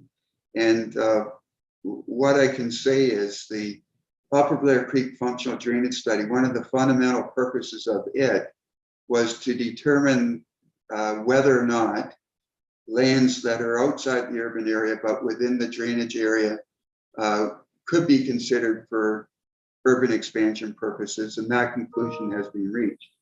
And then with respect to some of the targets, I'm not sure there's a direct cause and effect necessarily that has been drawn with respect to, for example, erosion, but what I can certainly say is we have done extensive analysis to confirm that the erosion threshold targets of the Upper Blair Creek functional drainage study can be satisfied. I think the other point to note is within the Upper Blair Creek functional drainage study, it has taken a cautionary approach whereby there's tremendous safeguards that have been built into the study. And as part of those safeguards, there's what's called an adaptive management approach. So the one stormwater management pond which we're aware of, which is causing the problem, it should be retrofitted sooner rather than later. But most importantly, the study needs to be updated in advance of development occurring. So to Councillor Singh's question, you know, these things don't happen overnight, but it starts with an urban designation as the basis then to start to work through on some of these subsequent matters, including the update to the Upper Blair Creek functional drainage study. Okay, thanks. Okay, thank you very much, Mr. Britton. Thank you. Council, Appreciate the opportunity. yeah, thank you. Council will continue on with all of the delegations. I just want to remind Council, and we're probably going to have to do some juggling as the day goes on. But as you know, we have a reception here with the grade 5 students between 5:30 and 6:30. So we may need to juggle some things from our subsequent caucus session to after council this evening. So I just want to flag that for people because we need to recognize there's some traveling time involved for council as well. So with that, we'll go on to our next delegation, Kevin Thomason from Smart Growth Waterloo Region. Welcome, Kevin. Good afternoon. Can you hear me okay? Yes, we can. Excellent. And has the clerk brought up my presentation? Yes, they have. Excellent. Okay. All right. My name is Kevin Thomason, and I'm a co-founder of Smart Growth Waterloo, a community organization focused on progressive, sustainable smart growth planning. Next slide, please. The current situation, as you're aware, is that the regional official plan update is underway to determine our vision, priorities, and the form of our community for the next 30 years. Our last ROP created our countryside line concept, protected countryside, light rail transit, core renewal, and so many other bold, innovative concepts that we now take for granted. We can't even imagine our community without them. This ROP needs to be just as bold and visionary. Next slide, please. However, planning for the future in a rapidly changing world is not easy. Climate change is the most significant threat facing our community today, and every decision carries an important message and has a huge potential impact. There is a fraction of the public engagement, public consultation, and media coverage on this ROP compared to previous official plans. And as already being discussed, we need far more public input and time to understand the implications of the feedback and the ideas being proposed. Next slide, please. Regional staff are proposing 3 growth options that all may be overly complicated or insufficient to meet future needs, particularly in light of our climate change commitments to reduce our greenhouse gases by 80% within the timeframe of this plan. Next slide. Option 1 has massive amounts of urban sprawl and huge farmland loss and likely breaches the countryside line in numerous places, abandoning the goal of regional sustainability and leadership. Option number 2 still destroys almost 1,000 acres of local farmland and creates complex inequity issues between municipalities. Option number 3 is an overly complex, difficult to achieve, and a situation that places too much density at the periphery rather than the core of our communities. Next slide. Option number 4 is being proposed by citizens and community groups that is a simpler, more congruent option based on current trends and rates of intensification. It has no boundary expansion, no farmland loss, and buys us time to see how a post-pandemic world unfolds without locking us into sprawl that may not be needed or wanted. It treats all area municipalities equally. Next slide, please. You'll see in this chart the proposed growth option on the right. It has a 65% intensification target that's very congruent with current rates of 64 to 70%. And it has 60 people and jobs per hectare that is more achievable, like option number 2, and zero farmland loss or green space loss to urban sprawl. Next slide, please. Why intensification versus density? Density is measured over time and retroactively over areas already built. Thus, to achieve option number 3's density of 66 people and jobs per hectare, it'll actually require about 73 people and jobs per hectare in order to compensate for development that's already achieved only 54 people and jobs per hectare. Achieving such significant density at the edges and the most distant parts of our community will not be easy or appropriate. Next slide, please. You'll see in this slide, option number 3, where the significant density is pushed the edges into the DGA, versus our proposed option number 4 with intensification that spreads that growth more evenly across the entire community. Next slide, please. Thus, achieving our suggested rate of 65% intensification, as we're proposing in option number 4, is very congruent with current Kitchener intensification rates and is a far simpler and better metric. Next slide, please. Thus, option number 4 has clear advantages. It's not perfect, but it's the simple, most consistent, and most easily achieved. It continues our innovation and planning leadership on the current trajectory, and it demonstrates climate leadership and that we're serious about achieving our Paris Accord commitments. Next slide, please. It best supports the expansion of ION LRT and public transit and other sustainability initiatives, and it buys time and delays decisions on future boundary expansions until we see how the post-pandemic world, the missing middle, soft intensification, new accessory units, and age and neighborhood initiatives, as well as climate change, unfolds over the coming years. Next slide. It avoids all the issues of option number 2. Next slide, please. And we urge you to recommend number 4 as the preferred option. It's not perfect, but it is the simplest, most achievable, and it allows us to create a thriving future with dynamic, complete, sustainable, and affordable communities. Thank you. And next slide. Yeah, and just wondering if there's any questions. There's certainly been a number of questions brought up, even things regarding the shortage of lands that we comment on page 5 of the document that was circulated to everyone last week by email, where we show there's more than 8,500 units every year for the last 15 years, or not units, but lots available. So there certainly isn't a land shortage, but I'm willing to talk about this or any other questions people may have. Great, thanks, thanks, Kevin, for your presentation and for the information you circulated ahead of time. We have numerous questions for you. Councillor Singh. Thank you, Mr. Mayor. I'll try to be quick. Kevin, I appreciate the presentation, and I don't have much of anything to argue with your presentation. I think it speaks prudently of how we need to grow in a responsible way.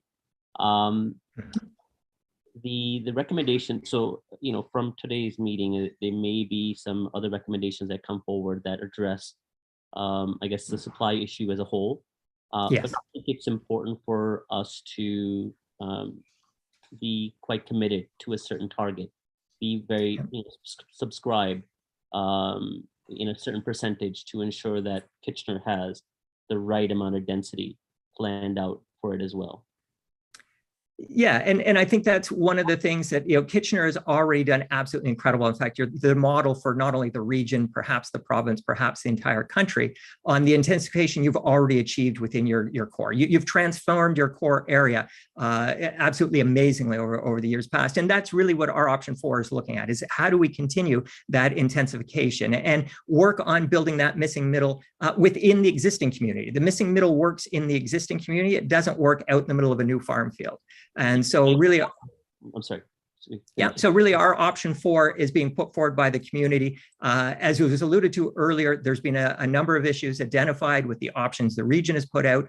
The community is super concerned about climate change. In fact, there's climate change groups absolutely freaking out that we only have less than 8 years now to achieve a 50% reduction. We know that what we've done in the past isn't going to get us to where we need to be in the future. And Kitchener is already that model that, as I say, is leading the country on what does more sustainable, complete, walkable, transit-oriented communities look like.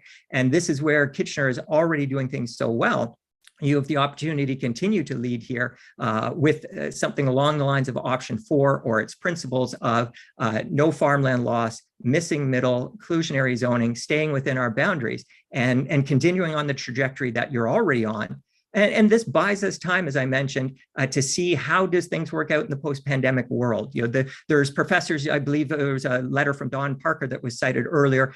She's an incredible professor at the University of Waterloo Planning School, who's actually developing new forecasting methods based on economic data and all kinds of other information that's missing. She says it's going to take her 2 to 3 years to get this. So let's not race to commit a whole bunch of lands or lock sprawl in or something that we might regret now. We've got decades worth of lands already designated. There is no panic. There is no hurry here.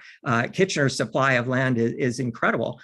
So let's pause right now and wait for some of this information to become clear over the years ahead. And that's what really option number 4 does, is it allows us to stay on the current trajectory and then course correct as things move forward.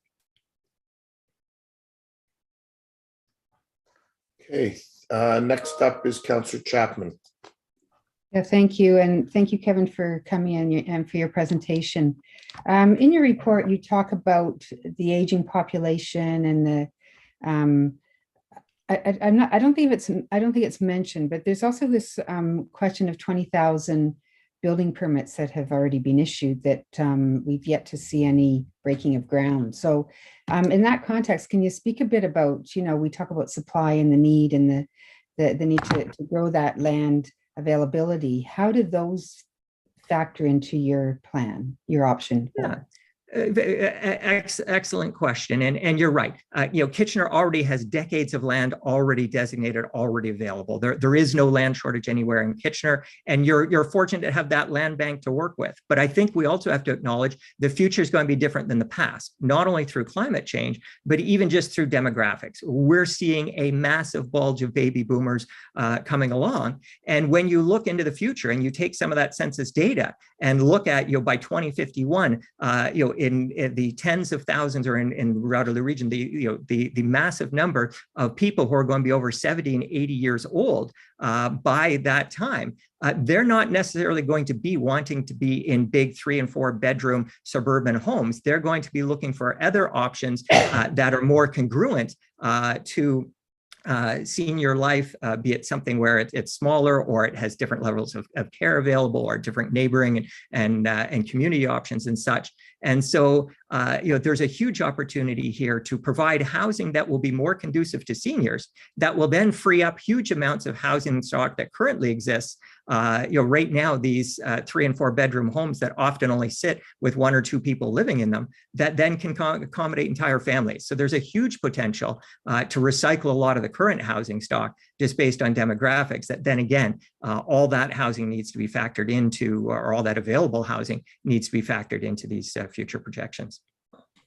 Okay, thank you. Another question I have has to do with the provincial documents. So we've got the place to grow, the growth plan for the Greater Horseshoe area, Bill 109. Does your option comply with all of these policies? Yes, yeah, we've worked hard, and it's been folks and groups across the community have worked hard on option number 4, trying to come up with something that, as I mentioned, is very congruent to what we're doing already. And in fact, not only does it comply to what it needs to and meets, it is also the option that perhaps best positions us for the future. You know, if we look to the future and we see what's happening right now, for example, in Hamilton or Halton, where they've chosen no urban boundary expansion and no farmland loss as well, and are building LRTs and focusing on that core renewal, very much following that Kitchener model. They are going to be competing with us for transit funding for future phases. So we need to ensure that we continue our position of leadership into the future. And if we don't continue to be pioneers with bold visionary planning and leadership, it will make it increasingly harder for us to compete against other regions that start to become the leaders in these areas. And suddenly, if we fall to a middle of the road or average, it will be something that works to our disadvantage. So we worked very hard with option number 4 to ensure that it continues to keep us on that leading edge. And that's, I think, frankly, what our community expects, what our tech companies, what our universities, what so many different organizations throughout our community expect Waterloo and Kitchener and our entire region to continue to that leadership role. Okay, one final question, and maybe I should save this for one of the other delegations, but when we look at employment options, we don't much talk about this. We're talking more about the density intensification. So what is your position on the 2 options that the region has presented us with?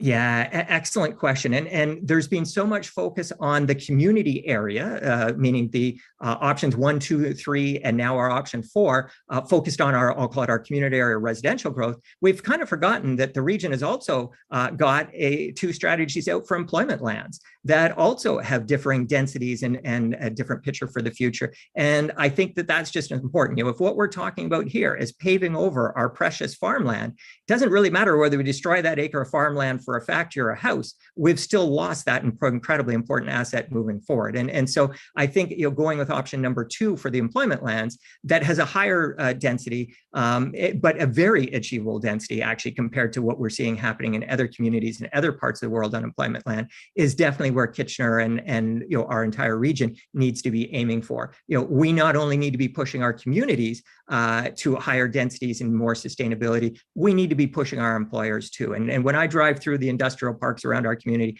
I see a heck of a lot of wide open spaces and vast empty parking lots and single story, and so much potential to do better into the future. Great, thank you. Councillor Ioannidis. Thanks, Mayor Verbanvik, and thanks, Mr. Thompson, for coming in. Really appreciate your putting forward that option 4. One of the things that we deal with consistently on a day-to-day basis here on council is the consistent negativity and opposition to any type of development that we have within the urban boundaries, in particular the downtown. And as you'd mentioned in your report, in your presentation, the LRT and major transit area stations, which is, you're saying we're doing a good job. How do you counteract that argument with those individuals and those residents? Because especially some that are even actually saying they want a moratorium in development. How do you counteract that type of argument? Because it's counterproductive compared to what you're suggesting. Yeah, excellent question. And we've all seen, I'll call it the NIMBYs versus the YIMBYs, the not in my backyard people who are concerned about too much intensification or that sort of thing. And my recommendation to that is we need to bring those people along on the journey with us. And this meeting today is a perfect point in that. This 30-year plan, this regional official plan that is going to irrevocably lock in everything for the future on where we grow, how we grow, what we protect, what we destroy, how we get around, if we're likely to meet our climate change goals or not, was released in a staff report on Friday at 1:30 in the afternoon for a meeting at noon on Monday. In fact, as a citizen coming to this meeting today, I had to have my presentation in by noon on Friday, an hour and a half before the staff report was even released. It's very hard for me to submit a report, a presentation on a report that I've never even seen before and try to psychically predict what staff is going to come out with and say. And so if we're going to have these important decisions, these could perhaps be the most important decisions you make in your entire term as a councillor, decided over a weekend. It's no wonder the public gets a little negative and a little cynical. We need far more time for engagement and public consultation. I haven't even seen a media article anywhere yet on this. That contrasts in other communities. Hamilton, this has been front page news for over a year and a half. They've had news stories, headlines, council meetings. They have had hundreds of citizens out to meetings, thousands of citizens out to protest. The city sent out a survey there that had a 50+ response rate, which is absolutely astounding, with tens of thousands of households responding. Those households responded 91% for the most extreme option of no boundary expansion, no farmland loss at all. 91. When in Canada, 91% of people agreed on anything, even vaccination or other things. And yet in Hamilton, they've sent their council such a clear message because they were able to engage them. They were able to work with them. This has been going on for months and months. There's all kinds of community groups and organizations involved in there. That's what we need to have here. And what makes this so unfortunate here. And it's not your city's fault. Your city is responding to the region. The region needs all this stuff by June 15th to try to meet this arbitrary Doug Ford July 1st deadline. It's just too rushed. And we need to do what, for example, like Aurelia just did the other day. Aurelia said this is absurd. We're going to defer for a year, and their June 9th, 2022 date, they literally just added a year to it and made it June 9th, 2023. And perhaps this is what we need to be doing as we look forward and figure out how are we going to engage the community in this visioneering exercise. It pains me to see no young people here so far in this meeting. Most of us here aren't even going to be alive in 2051 that we're locking them all in for. Every youth should be here speaking up for the future that they want to see. And this is what we need to do in the weeks and months ahead. Okay, and I appreciate you bringing up the youth because one of the questions that I get a lot and a lot of emails that I get on a regular basis is about young families looking to buying a home. So how do you balance, because they all don't want to live in high rises either. Exactly. So exactly. How do you balance that when that's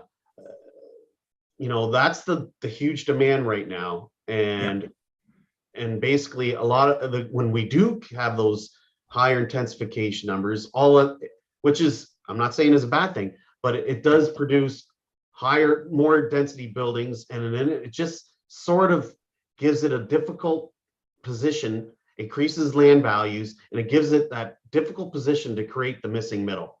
And so that's the conundrum that I'm trying to balance with. So that's where I'm trying to figure it out. And I don't know if you have any comments on that. Yeah, most certainly. And this is where, then again, you're right. We need to ensure we've got a better variety of housing than what we've had in the past. If you go back 15 or 20 years ago, the only sort of housing available was single family detached homes. In fact, it wasn't that long ago that 70+% of all the building permits being issued here were single family detached greenfield homes.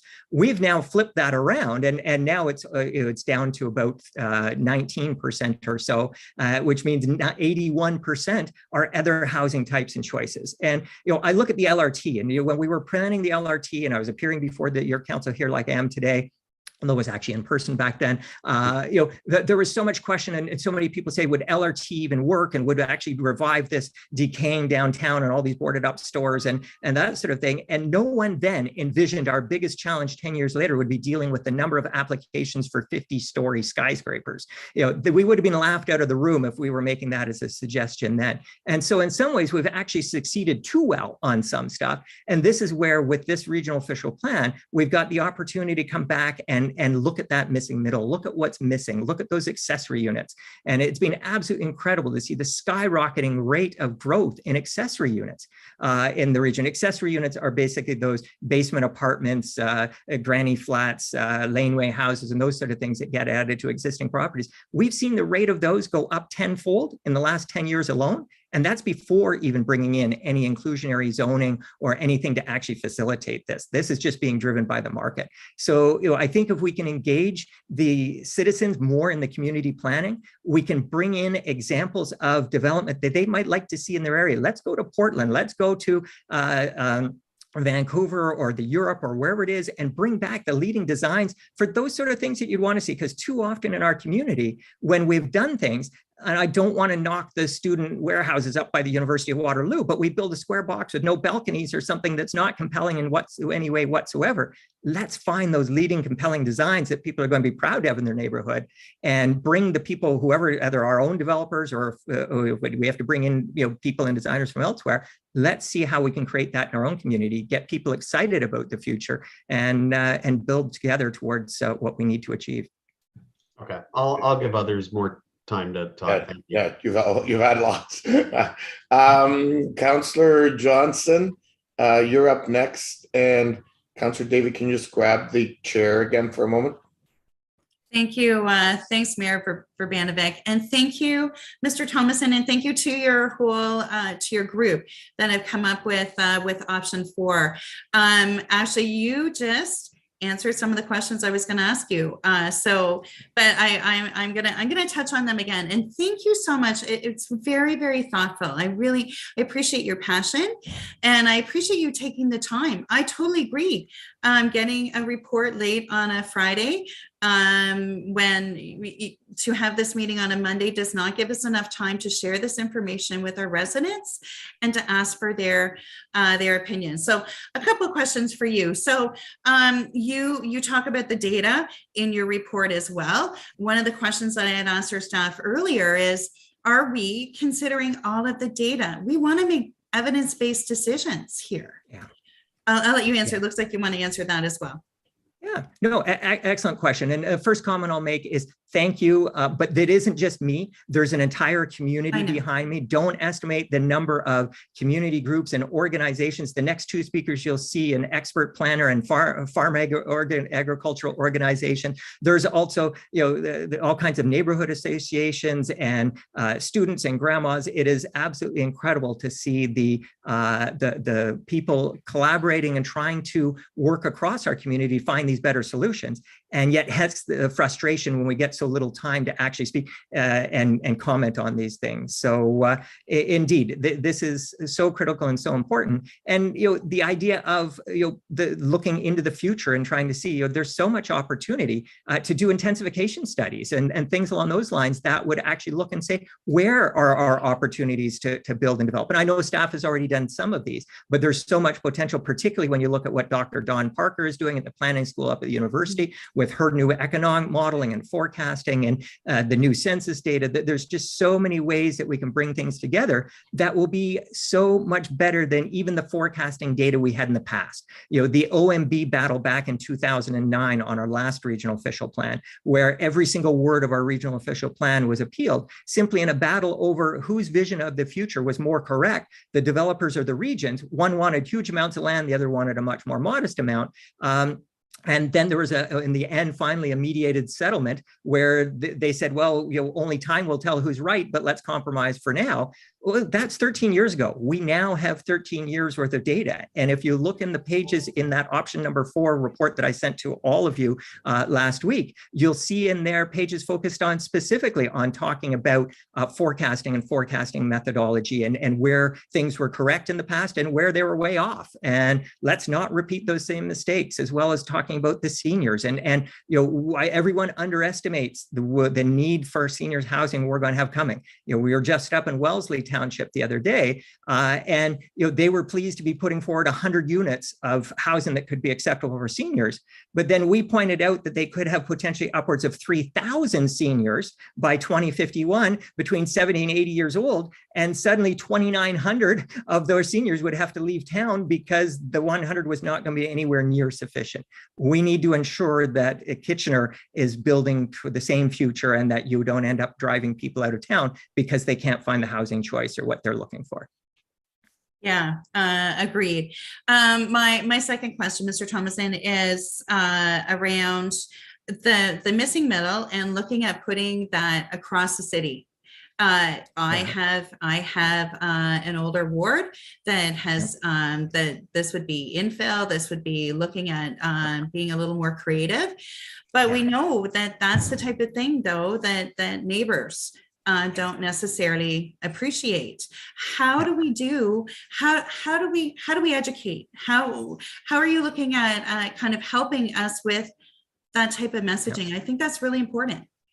Yeah, indeed. There are things like, for example, in the next month, the Ontario Greenbelt Alliance that I sit on the steering committee of is running a series of expert planner sessions focused specifically on NIMBY to YIMBY and on bringing experts from Portland and other places to show, how can we do smart growth and intensification wisely here? Let's learn from others. I've got information I'll circulate on that in June as it approaches and gets closer. But I think it also just comes down to the creativity of our community, and this is where we need to involve and engage everyone. There's a great example I saw in Halifax the other day. It was a vacant lot in downtown. So basically 2 single family home lots that were vacant, or they tore down whatever was there. And normally you just put 2 more houses back on them and say you're done. But in this progressive era, the idea of intensification, we'd probably put a small 6 apartment plex, and most likely it'd be some boring square box with 3 balconies on each side, and that would be the end of it. And that's not going to be very inspiring either. What they proposed in Halifax was actually putting in 6 of the absolute cutest granny cottages you could ever imagine. These were cute little garden homes. There wasn't even a driveway. There was just a little footpath and all these little gardens. They all had cute little front porches, cute little back porches, and that sort of thing. And they were architecturally, cute little cottages. You could imagine the little old ladies elbowing each other out of the way to live there, not to mention every single student or mom on her own or whatever. And that was so superior to that boring square 6-plex apartment that was deemed to be better than the 2 single homes there before. So I think that's where we just need to be creative and come up with these compelling designs that people will be excited to see in their neighborhood. Yeah, I agree. And lastly, Mr. Thomas and I had suggested before about a deferral. Would you like to see a deferral on everything or just parts of this? Yeah, it's a good question. It's hard to kind of chop this up into piecemeal and that sort of thing. I think the good news is our community has tons of land bank. We're already on a great trajectory. We don't need to deviate from the course. Let's just keep going on the course we're on and take some time to dive into all these things we've talked about. So let's defer any of the decisions and engage, involve, and create. There's no drastic changes. There's no big decisions that need to be here. And that's one of the nice things about option number 4 is it just continues that trajectory without, dooming any more farmland to destruction or anything like that. There's no urgency for any of those decisions. Thank you so much. Okay, next up I have Councillor Schneider, please. Thank you, Mayor. Kevin, thanks so much again for coming in.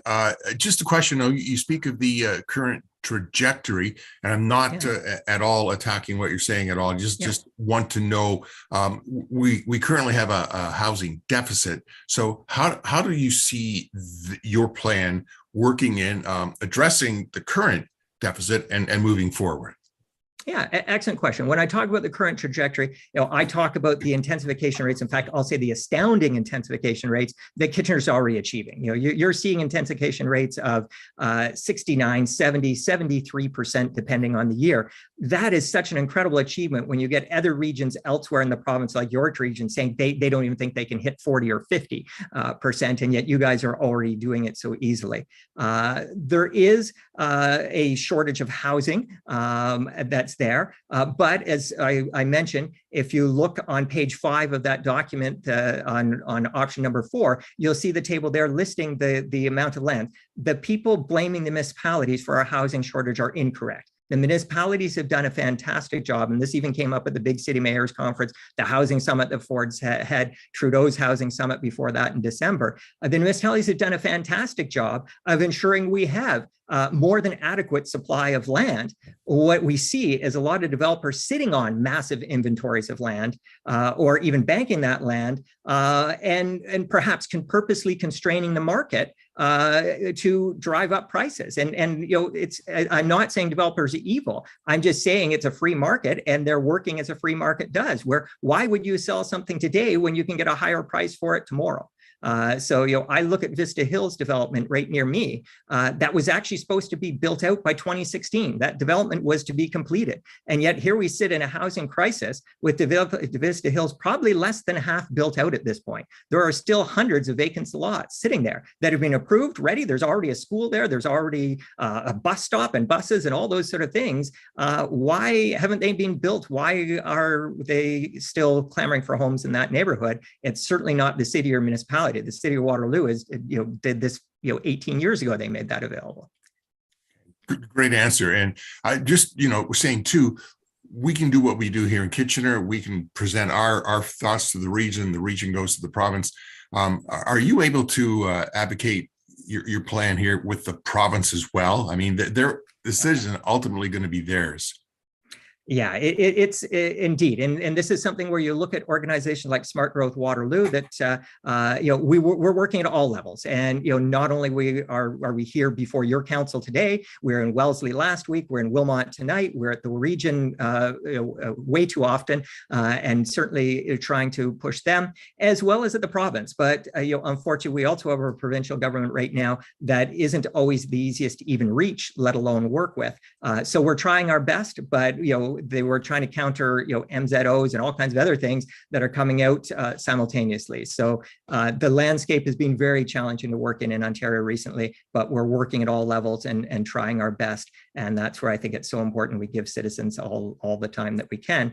And in terms of the feedback that you can provide to the region, I don't think we should underestimate that more than half of all the growth in the region will be falling within Kitchener's boundaries. And this horseshoe perhaps has a disproportionate say, not saying that one municipality is more important than others, but you guys are carrying the bulk of the lion's load here. And I certainly would hope that the region will listen well to whatever you come up with today. And I wouldn't underestimate your ability to try to nudge things or influence things in positive directions.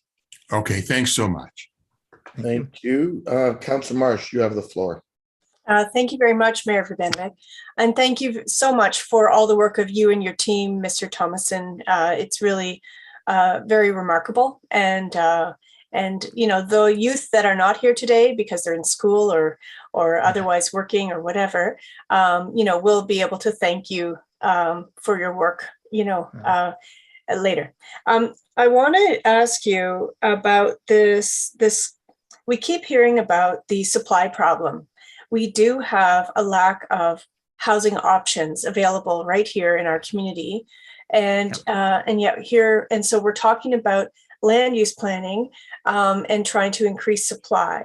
But what I'm hearing from you is that it's not about the land that is a lack of supply. Can you please expand on that? Yeah, well, and thank you for your compliments. We're lucky to live in a remarkable community. I'll say that the reason for the success of our community has been good planning. And that's why it's so important we get this regional official plan correct moving forward, and why we need to ensure everyone's engaged on it. We should have all kinds of media articles or whatever on this. And you're right, we need to make sure that we're talking about housing choice and housing variety, not just housing location. And adding a whole bunch of greenfield developments way out on the periphery of the community may be what we need, or it may not be what we need. And we may need a little bit of everything. And I think that's one of the nice things with option number 4 is that's what we're trying to do. There is a little bit of everything in there, but there are areas where we need to have more focus and more emphasis. That would be your inclusionary zoning, your missing middle, accessory units. And I think we will find there's already more things happening in there than we expect. And this is maybe some of the data you'll hear in some of the next presentations. But I think the more we can engage the community, the more we can kind of slow things down, the better plan we'll be able to come up with, just like what we have in the past. And previous ROPs had massive amounts of public engagement, workshops, charrettes, open houses, consultation sessions, you name it. You get tired of attending them all. There's been so many. This time we've seen 2 webinars held by the region on April 25th and 27th or something like that were attended by a couple dozen people. It's nowhere near what we've seen in the past. And then again, the region's working within tight timelines, but we need to do better somehow. Mm-hmm. Okay, thank you. And my last question is just regarding this concept of the missing middle. It was purported by another delegate that it's most appropriate to increase our supply of missing middle housing in greenfield development. But what I think I heard from you is that certainly not, that we can certainly see missing middle in terms of infill as well. Is that? I've actually never seen missing middle out in pristine farm fields. To me, missing middle is within the existing infrastructure, better utilizing those sidewalks and sewers and roads and transit routes and everything that's already there. To me, that's where most people would understand the missing middle to be, and where it's also most likely most impactful because of all that investment the city has already made in those services. And if you're trying to create a complete walkable community, so much of what they're going to need, that library or community store, it's probably already in that area somewhere. Let's get a better utilization of it or more efficiency. Okay, thanks so much. Thanks, Councillor Marsh. Councillor Singh, back over to you for your second round. Sorry, thank you, Mr. Mayor. My connection broke when I was earlier asking, and one of the questions I wanted to kind of focus on, Kevin, as I said earlier, I agree with all the points that you made, assessment regarding where intensification is most suitable for, and regarding the need for more intensification. I'm still trying to waver a little bit, while at the same time, there's obviously a need for diversity of housing stock. So can we not find that middle ground of still utilizing some of the infrastructure that's built already along our urban boundary, where we already have, I guess, hard infrastructure that's brought there, so it can still accommodate additional growth, while still at the same time arguing for more intensification, and let the market decide what product is most suitable for our community. So not necessarily go either way and say,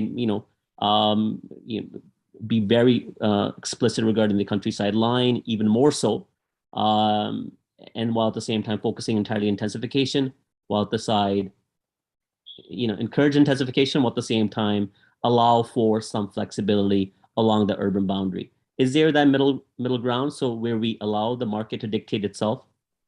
Yes, and I think what we need to take into consideration here are timelines, and that is we only have so much land, and what happens when it gets used up.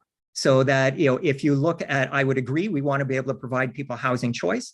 And there will be those people who chose a single family detached home in a new subdivision.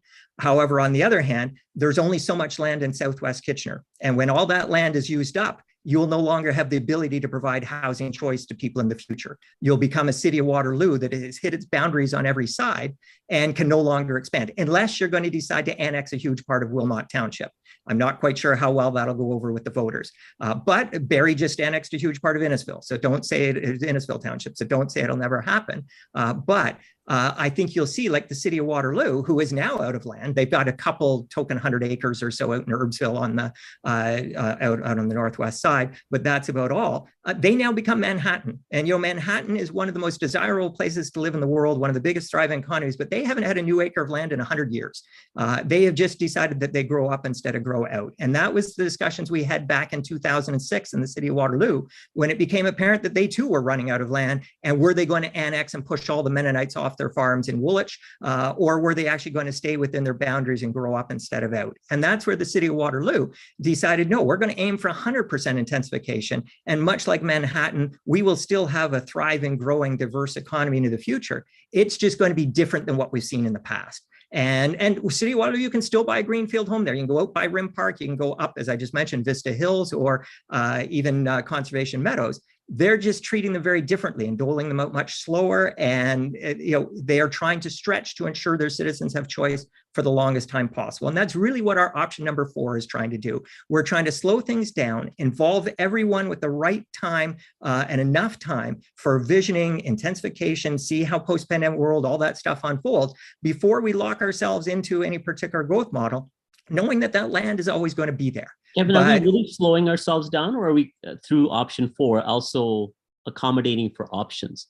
Because as a summary, that's what I'm hearing. You're not necessarily opposed, as long as that that additional growth on our urban boundary happens within the countryside line of today. We are at the same time encouraging that the growth should happen upwards in our in the built up areas at the same Yes, time. and this is an Is that a area good where summary of what Kitchener's you're saying? Yeah, well, and Kitchener's done so well with your intensification and your core renewal. I would hate to take the eye off that ball and get distracted moving back to a more of a sprawl model or something like that, because you are doing so well in that area. And the bottom line is we are going to need to have better data moving forward. Let's see how the post-pandemic world works out. Let's get Dr. Parker's forecasts and data. Let's get the next census. There's so much that we can do that we don't need to decide today. And that's what our option 4 does, is it just buys us that time to be able to make better decisions rather than irrevocably locking into something now when there's so many unknowns. Well, Kevin, with your comments and your answers to the question, you certainly weren't rigid on your opinion, and I appreciate that. And you got grilled quite a bit by council, and I appreciate the time that you've given to this. Thank you. Well, thank you. I hope there's ways we can engage the entire community in these discussions and conversations. Thanks, Councillor Chapman. Yeah, I'll just ask one more question. Kevin, you talk about a plan and the need for greater public consultation. So you may know, you maybe don't know, but I'm a downtown ward councillor, and at every turn we get another proposal for a 40-story tower or a 35-story tower, whatever the case may be. And the residents are, there's been a lot of pushback for these proposals, but also the concern of parkland in the downtown core. Yeah. So how does option 4 address this, the approach we've taken up to this point in the UGC area? Yeah, great question. And the need for a balanced community, need for complete communities includes green space, not just shops and amenities and that sort of thing. And I've been a person who's been advocating for over 15 years now for Hidden Valley, this incredible jewel right in the heart of part of Kitchener here. And there is a huge need for more green space, and you'll see that's something the city of Toronto is struggling with right now. They talk about Rail Deck Park and all kinds of things like that. And in fact, one of the great things with the cities around the world that are really succeeding right now, when you look at the Barcelonas or Paris or whatever, it's how much new green space they're creating for their citizens, be it patios on streets that are now closed to cars, or better active transportation trails, or things like that. The stick or the measure of what makes a great city is moving rapidly, and we need to make sure that we're moving as rapidly to keep up with that. A staggering statistic that I heard that I haven't ever been able to verify, but I would love to, was that New York City has more square meters of park per resident than Kitchener does.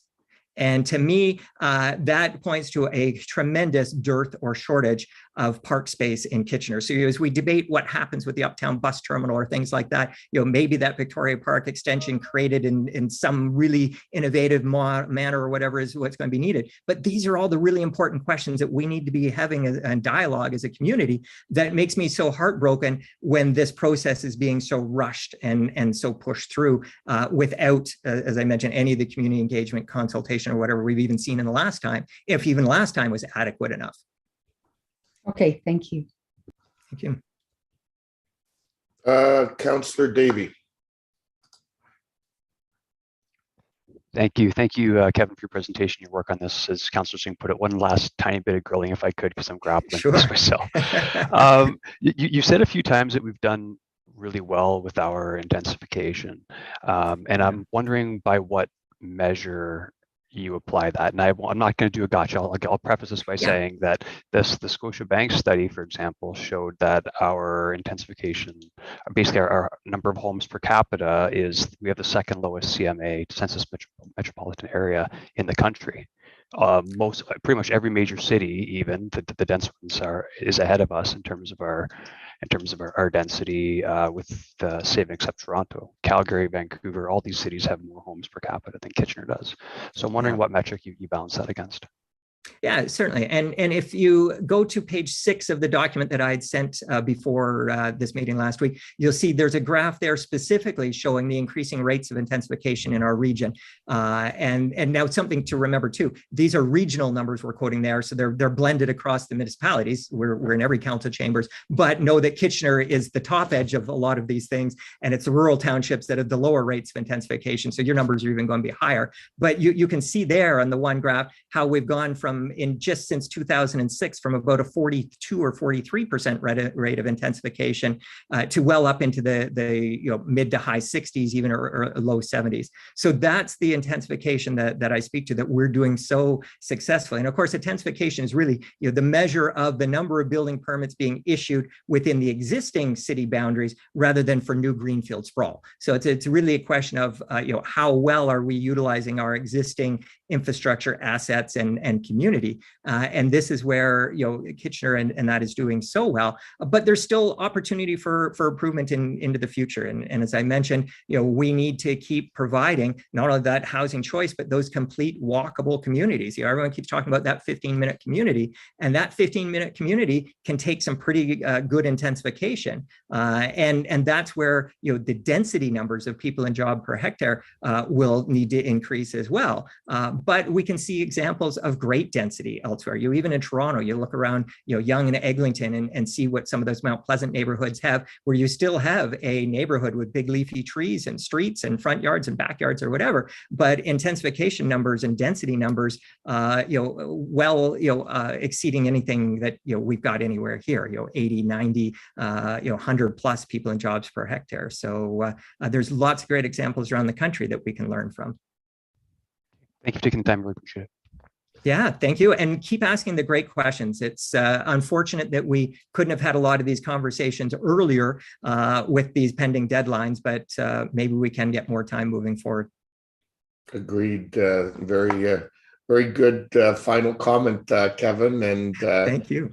Very much appreciated. Thanks for taking all of council's questions and for your presentation today.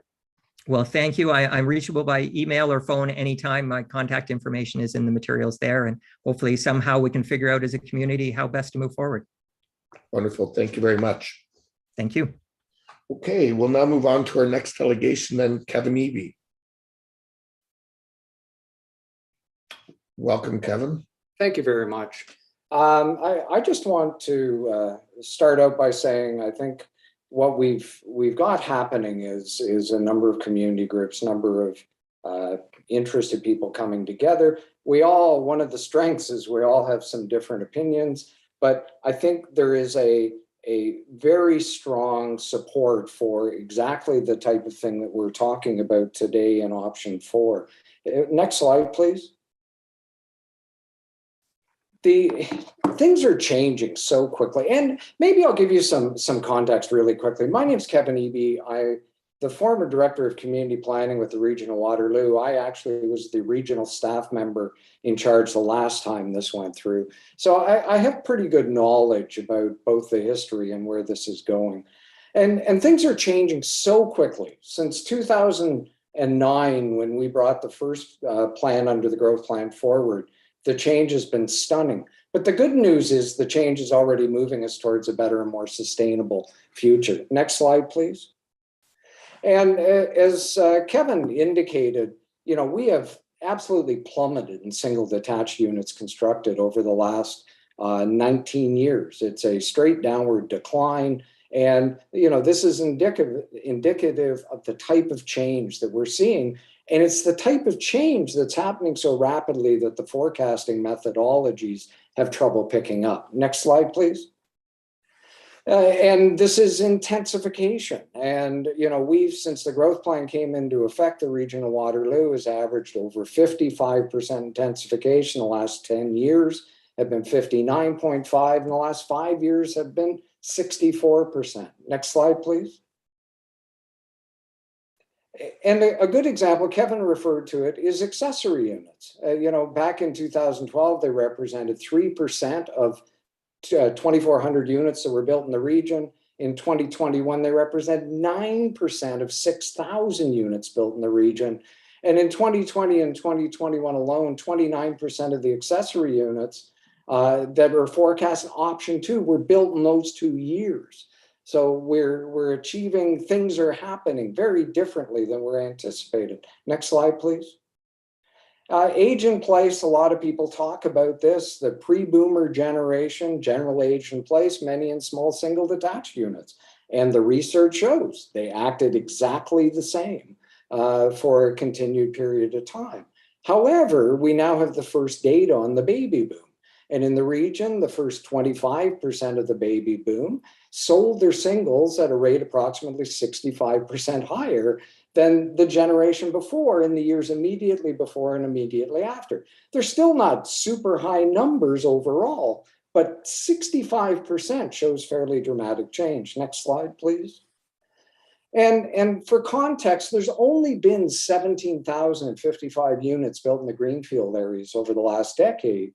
As of mid-2021, there were 20,858 vacant, registered, and draft-approved units in plans of subdivision.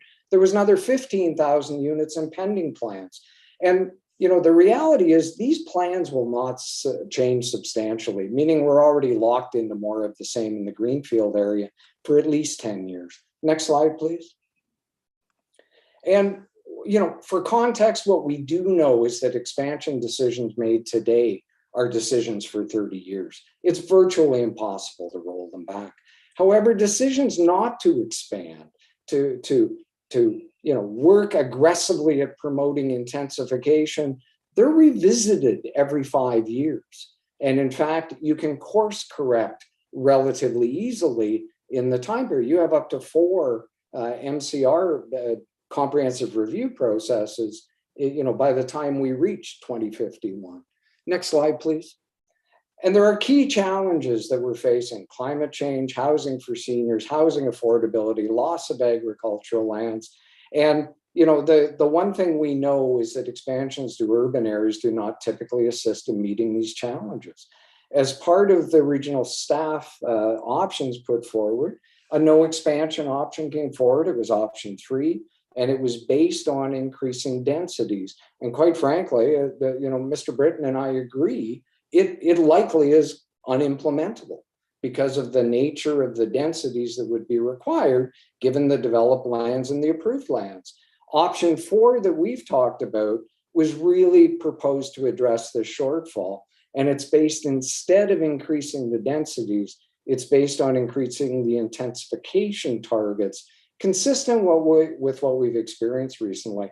And I want to be clear, this is not built out in a 200-page document. It's not even built out in a 25-page document. Conceptually, it works. Been through it, worked through the numbers, and there are, it is plausible to implement. There are decisions around population distribution that aren't ours to make. Those are the types of things that councils need to provide feedback on. And that opportunity hasn't existed until we're sitting here today. So I want to be careful, and I want to be quite open about it. There is so much information. The developers are bringing forward information. We're bringing forward information. The region has got some information that hasn't come forward yet. And the reality is we all, including the development industry, deserve the right to clearly understand this and properly give informed comment to councils as we move forward. Last slide, please.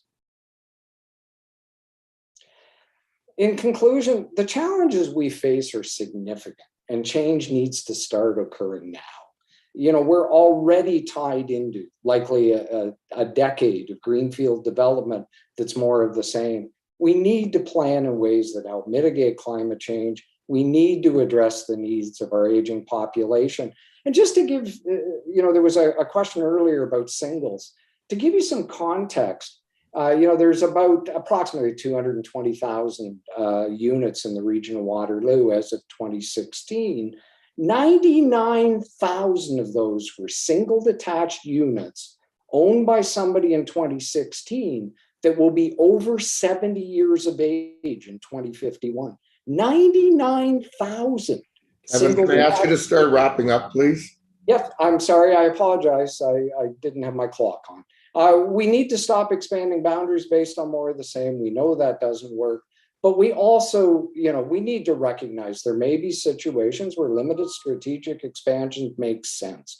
And we must be open to at least considering them. This is not a no expansion at all costs. But the big message is there's no need to hurry. Let's slow down and get it right. Thank you very much. I apologize for going on.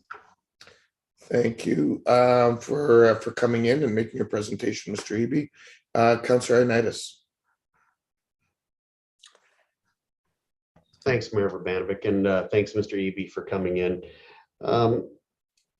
I looked at a lot of your pressures with your one sheet that you mentioned, a lot of the pressures of what we're facing, but a lot.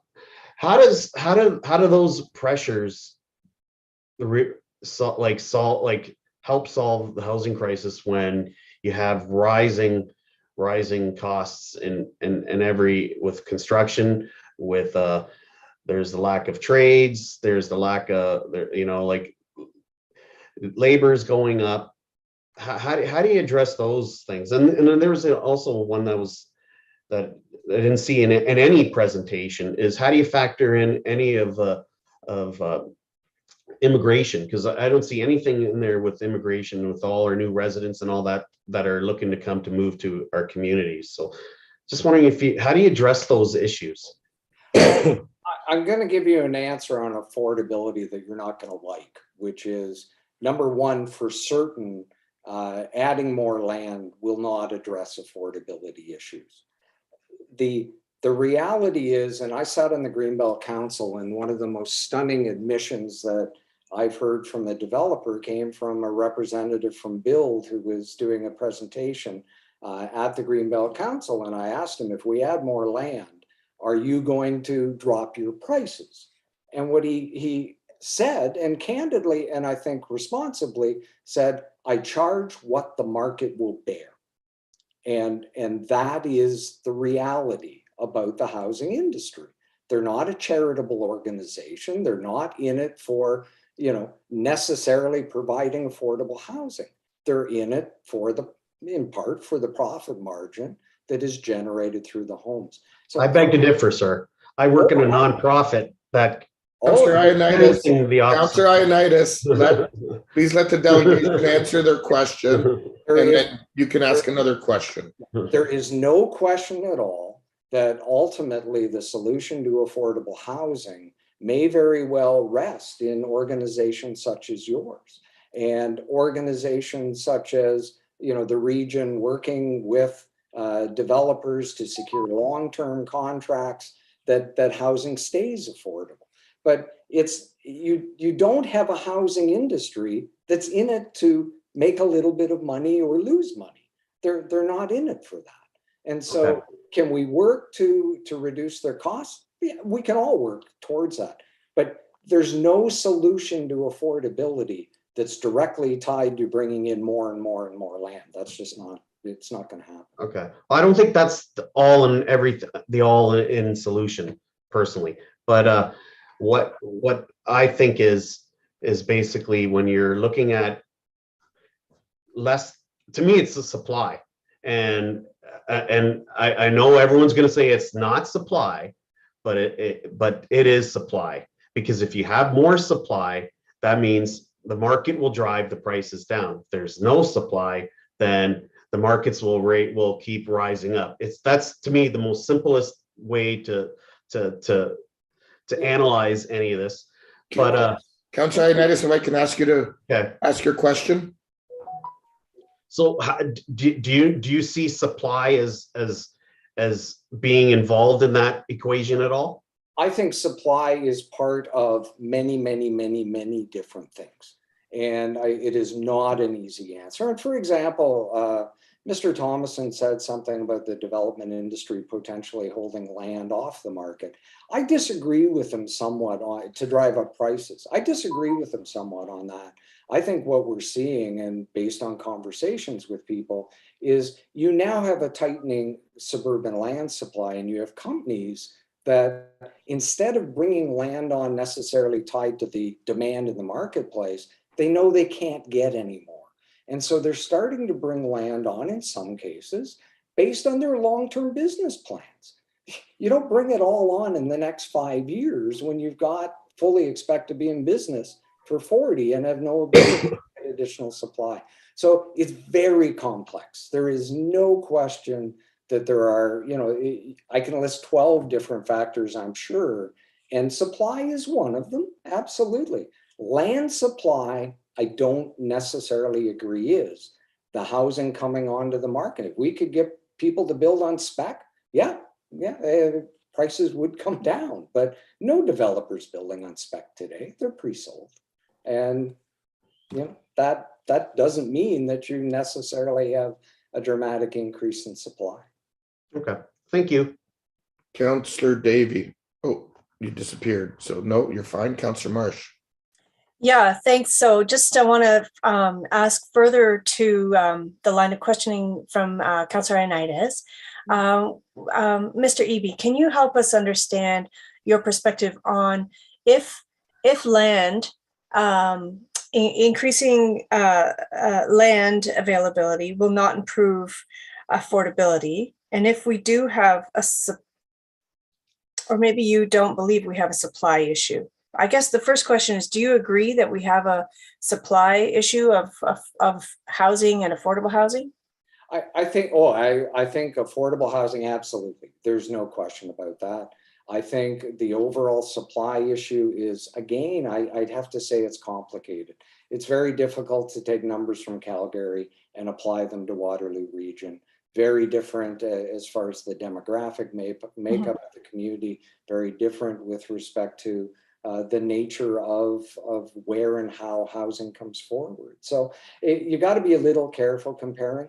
Do we need to ensure that there is a wide range of housing coming onto the marketplace as best we can, as an industry, as the planners, as the municipalities? Yeah, we do. And it's the broader the range that we can get, the better off we are. I think what we're looking at is the provision of singles has dominated for so long. There already is a huge percentage of singles existing in the various communities. And the question is, over the next 30 years, are we going to see many of that, almost 100,000 of them, recycle for the use of young families and immigrants and other people? Or are seniors going to stay in their existing homes because there's nothing to attract them out of it? That's the debate we're going to have.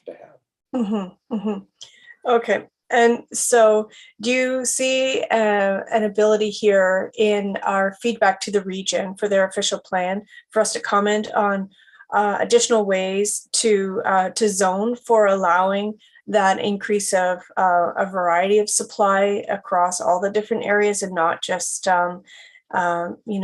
assuming that singles would be the new supply offered in Greenfield? Well, I think I would, one of the interesting things in answer to your question is the market's already doing it. Yeah. And it's not us. The intensification policy in effect in 2015, before the board approval of the regional plan, called for 5% intensification. The market, facilitated by regional and especially area municipal action, has responded by basically buying a type of unit that obviously is in demand. Accessory units. The fact we're at 9%, we built 6,000 units last year, 9% were accessory units. And that's before we even started talking about the eliminating exclusionary zoning. And so the market is out ahead of us. And I think what we've got to do is make sure that we respond in part to where the market's going. And that's really all we're saying, is that instead of trying to go backwards, let's continue on the journey forward, see where it takes us. If we end up in the wrong spot 5 years from now, we've got lots of time to adjust. Thanks. Thank you, Councillor Marsh. Councillor Chapman. Yeah, hi, thank you so much for coming in. You mentioned exclusionary zoning. in the report, in your option 4, you talk about inclusionary zoning. I was just wondering if, for the benefit of the public, you could distinguish between the two and sort of give an overview of what for you would be the parameters with the characteristics of that inclusionary zoning bylaw.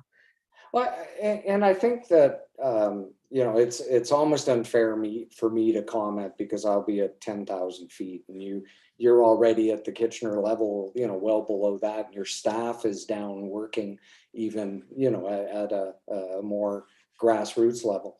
But from my perspective, what we see in the cities at the moment is significant numbers of single detached units that have 1 and 2 people in them.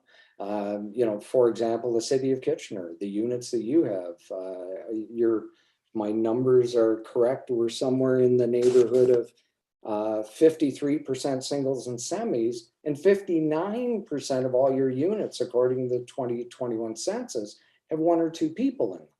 A lot of those are big singles that were built in the 60s and 70s, and they have opportunities in them, close to schools, close to parks, services extended to the door, the roads right there, for duplexing or for, accessory apartments, or for, in a lot of cases, my neighborhood in Uptown Waterloo, tear down and replace with 2 singles or a semi.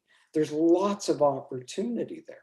And I think, it really is a matter of, we have to get out into the community, talk to them about the type of housing that they want, they're going to need, especially as they get older, and working on that.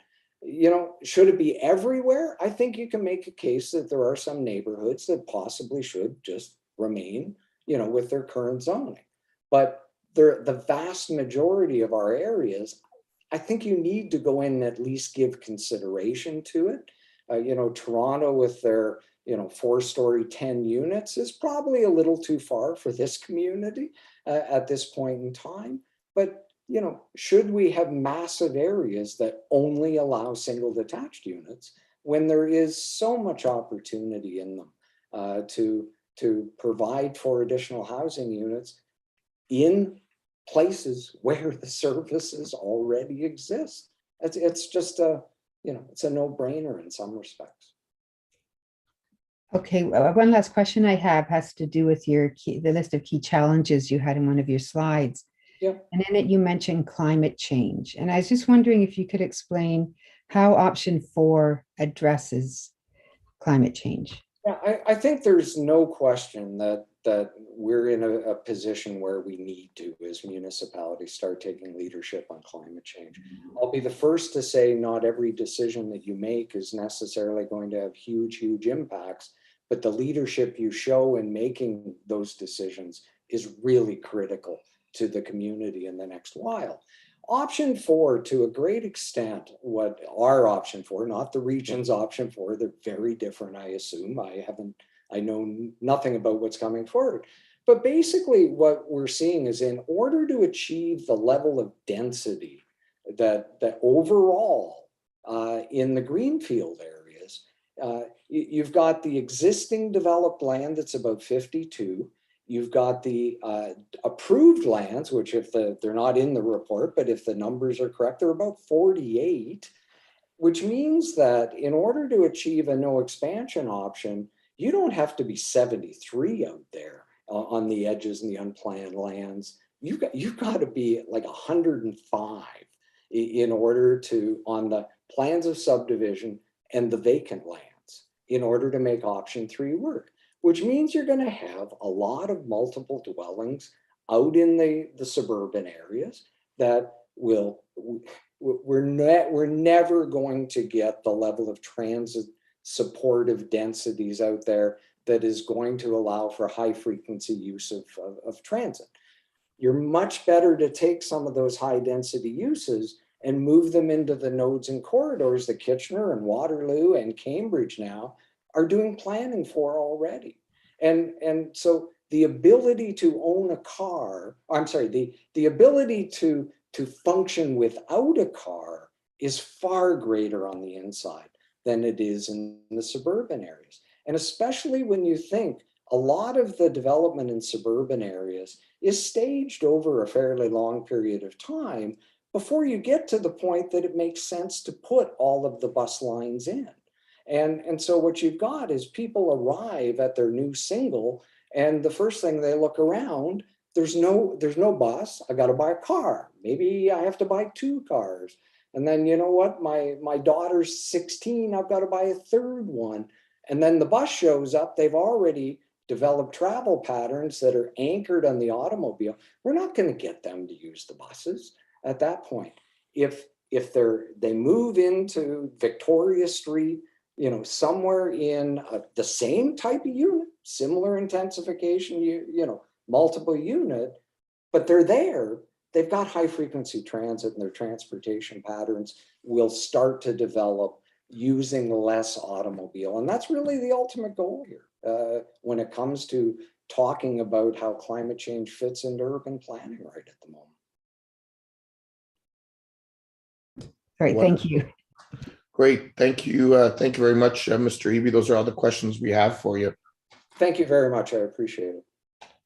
Okay, our next delegation is Mark Reusser.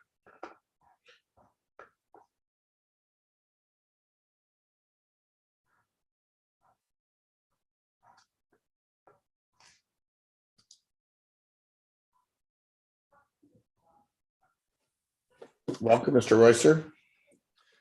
Good afternoon, everyone. Can everyone see and hear me? We can, thank you. Thank you, Mr. Mayor. My name is Mark Reusser, and I farm in Wilmot Township near New Dundee. And I'm presenting today in my capacity as Vice President of the Waterloo Federation of Agriculture. I'm here today to bring you a high-level agricultural and rural perspective to the discussion. There's a discussion about options for a preferred growth scenario, and also to encourage you, both elected and staff, to continue to plan well, protect what is good, and set an example for the rest of Ontario. We live in a special place here in Waterloo Region. It is arguably the most innovative, dynamic, prosperous urban municipality in Ontario, if not all of Canada. At the same time, surrounding this urban footprint is one of the most fertile, productive, and prosperous agricultural communities in Ontario. It has been identified in the most recent census as having the 2nd highest income per acre and the 2nd highest income per farm of any county in the province. And if it weren't for the vegetable growing greenhouses of Chatham-Kent, we would be number 1. A culture of good planning, countryside lines, the protected countryside designation, environmentally sensitive landscapes, a commitment to public transportation, an innovative official plan, and densities that surpass provincial targets all contribute to the region's success. So who's responsible for the region's success other than the providence of fertile soil and a generous climate? Well, you are. The people of Waterloo Region, and yes, you on the screen, our elected representatives, and yes, you, our staff. Our planning regime and culture is responsible for our unique position as a leader in Ontario, and our municipal comprehensive review with its LNA and the resulting official plan must again be the template for good planning, farmland protection, and prosperity in municipalities across the province. Mr. Thomas and Mr. Eby earlier on introduced a new growth scenario called Option 4 that requires no new additional farmland or greenfield, and thus is truly sustainable. It recognizes and accommodates the need to provide a choice in housing type in the context of livable, complete communities. It conforms with the province's official plan requirements for the necessary land to facilitate growth, while at the same time, it protects farmland and the environment. In the 4 years since the last census, the loss of farmland in Ontario has risen from 175 acres per day to more than 319 acres per day, or 116,000 acres annually. That quite simply is not sustainable.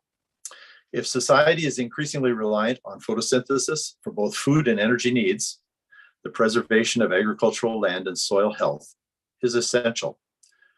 We have a long history of visionary planning here in Waterloo. and I've used this example a number of times before, and I'll do it again.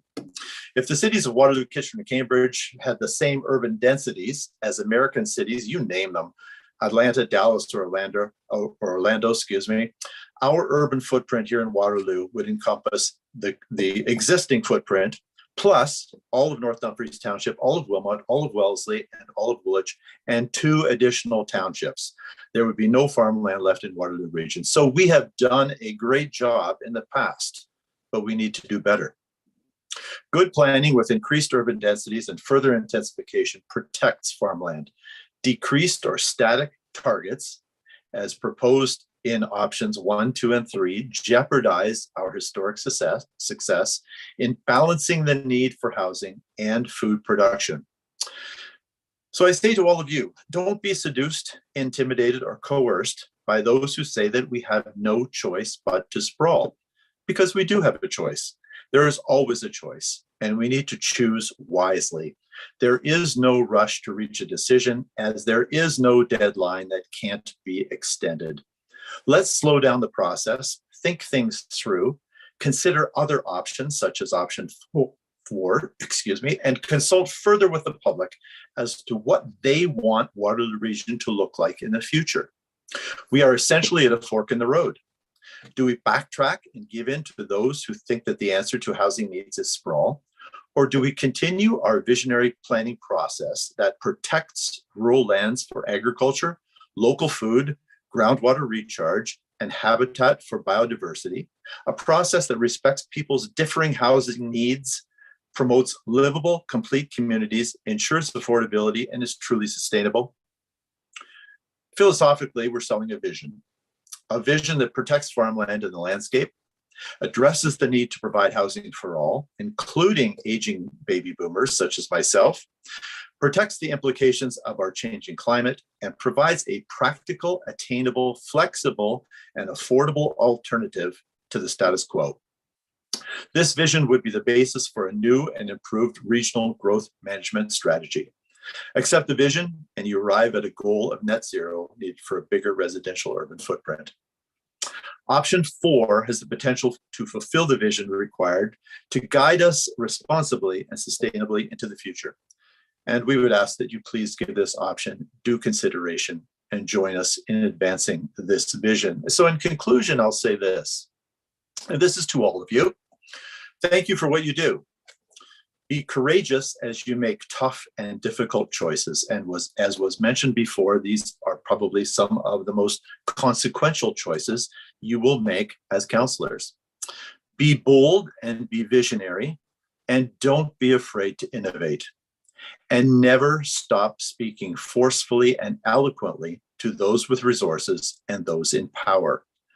And finally, remember there is only one landscape, and that people, the natural environment, and agriculture all have to share it. Thank you very much. Thank you very much, Mr. Reeser, and apologies for the mispronunciation earlier. That's fine. Councillor Marsh, questions? Thank you so much for spending the time with us today to speak so passionately and eloquently yourself. I'm wondering if you can just clarify those stats that are pretty staggering. Did you say 116,000 a year acres are lost, acres of farmland are lost? That number of 319 acres per day, or 116,000 acres per year, comes from the difference between the last 2 censuses, including the one that just was published. Okay. Thank you very much. And what would you say would be the reasoning for that? Is it expansion of for housing or employment lands, or do you know why we're losing so much farmland? Urbanization is a good part of it. Also increased use of agricultural land for aggregates, and a number of other uses also. Mm-hmm. Okay. It's not singularly urbanization, but it's certainly a significant part of it. Right. Well, I guess aggregates are essentially servicing urbanization. So yeah, I understand that. Yeah. One could make that argument, yes. Okay. Well, thank you again, and thank you so much for all that you do, and you and your colleagues in the Waterloo farming community. Thank you so much. Thank you, Councillor. Councillor Gazzola, you're up next. Yes, I just want to clarify. Several of you today keep talking about option 4. We also hear that the region is coming out with option 4. I take it that those are 2 different options, or are you aware of what the region is bringing out with their option 4? I am not aware of what the region is planning. I can only tell you that the option 4 that we were referring to was an option that was put forward by a number of groups, and I believe distributed to all regional councillors and staff, and you should have received a copy of it also. Yeah, yes, we have, and I've read it, and it's very good, but I just wanted to clarify that so when we're talking option 4, we're basically talking about your option 4 as opposed to whatever the region is looking at. So I thank you. Sorry, for that. I can't talk to the region's option 4 because I don't know what it is. Yeah, okay. Before I go, I do want to thank you and the other volunteers in our community who have really spent a lot of time, and it's a very complex issue, and it's very good of people like you that are very knowledgeable to come and spend your afternoons training council.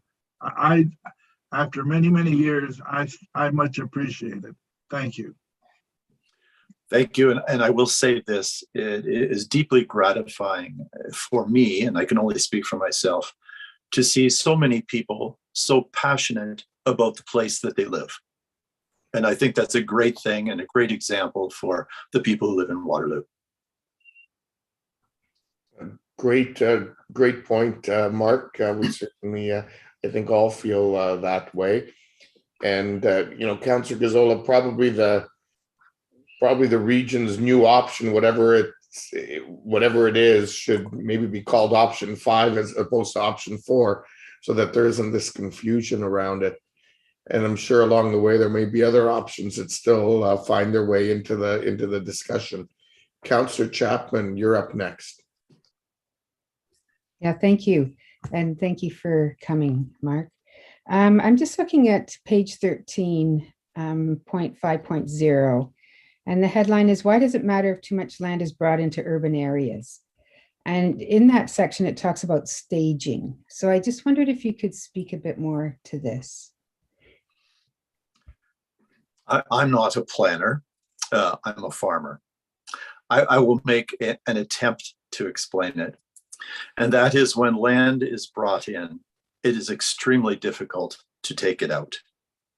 So the land is brought in, it will be urbanized at some point. So I guess our suggestion would be to wait until we actually know whether or not we need that land before we bring it in. In other words, let's be patient, let's consult, let's look at how the trends are continuing to trend before we make those unchangeable decisions that we will have to make at some point. Thank you. Okay, I think those are all the questions that council has for you. So thank you again, Mr. Reeser, for coming in and for all of the work that the Federation does here in our region. Thank you, Mr. Mayor. Okay, our next delegation is Mr. Robert Howe. Welcome, Mr. Howe. Thank you very much, Mr. Mayor, members of council. I'm speaking to you today on behalf of Grambian Investments Incorporated, who owns lands in Southwest Kitchener, some of which are in the urban boundary in the Dundee North planning area, but they also own about 25 hectares of land that are located in the SCIPA. And then by way of full disclosure, I can tell you I also represent Activa Holdings, on whose behalf Mr. Britton made a presentation earlier. And I would note that Grambian's lands are designated rural in the city's official plan as opposed to agricultural. That's not the biggest point, but I think it is important for council to know that. For starters, I want to make it clear and make sure that council understands that there's a difference between the countryside line and the urban area boundary. The land needs assessment that we are discussing and it's being undertaken by the region will determine the location of the urban boundary and not the countryside line. The countryside line location, as Mr. Britton indicated in his earlier submissions in Southwest Kitchener, is first determined by applying the tests in the ROP that the two tests that Mr. Britton alluded to and Mr. Donagany mentioned. And for the Grambian and the Activa lands, the region has confirmed that those lands are not regional recharge area, and therefore under the policies of the regional official plan, they are not to be considered as, they are to be considered as inside the countryside line. They are not going to be outside the countryside line. So I want to make it very clear that we would not be breaching or extending the countryside line for the Activa and Grambian lands to be included in the urban boundary. In considering how you might respond to the land needs assessment that's been prepared by the region, I think it's important for you to remember that you don't have to choose between either of the three options that have been set out in the region's land budget. My clients are supportive of an additional expansion in Southwest Kitchener, but that doesn't mean that they support option one, and it doesn't mean that we would suggest that council endorse option one. It's larger than necessary, and it would also require significant large expansions that would likely breach the countryside line in Cambridge and the townships. I would also urge you not to be seduced, I would say, by option three or the alternative option four that was advocated by Mr. Thomason and Mr. Eby. Those options have simply been engineered as theoretical development scenarios to ensure that there's no expansion of the settlement area boundary. Mr. Thomason said that option four is the most easily achieved, but I would say it's only achieved if you provide the housing supply, and the demand will be there for all of the high density apartment development that it would require. Setting targets on paper does not mean the development will happen. And if the region and the local municipalities wait to plan, as has been suggested by Mr. Thomason and Mr. Eby, it will be too late to provide the housing that's needed, and housing prices will continue to rise because of competition in the housing market. And that's why the province has directed that all municipalities have to prepare a land needs assessment that complies with the provincial methodology. The problem with the land needs assessment prepared by the region is that it doesn't comply with the requirement of the provincial methodology because it does not include either the housing demand analysis or the housing supply analysis that the methodology requires. And instead of starting with a reasonable assessment of future housing demand, it assumes a huge shift in high density apartment by seniors, for which there's really no evidence. With respect to the supply side of the equation, the provincial methodology requires that the region prepare an inventory of the supply of housing by unit type in the built up area and in the designated greenfield area. They're supposed to have an on the ground inventory of the likely supply of housing. And the reason that's so important is that most vacant land in the region, as Mr. Eby has acknowledged, is either already developed or already planned. There are approved plans of subdivision and official plans that practically are not going to be undone. There's a significant amount of land that is simply not available for development that the region assumes would accommodate new housing. The region's consultants have not prepared that inventory of potential housing units that's required. And what they've done instead is a theoretical capacity analysis where they just assume that any vacant land is a blank slate and can be developed, which is not the case. Our clients' consultants have done an inventory of the available development, included that there is simply no way that the housing forecast in the region's land needs assessment can actually be built. Mr. Britton pointed out that there are about 845 hectares of land that the regional land needs assessment assumes will provide capacity for residential development that simply can't be developed. If those lands were removed from the calculation, it means that the developable DGA lands would actually have to achieve a density of about 90 persons and jobs per hectare.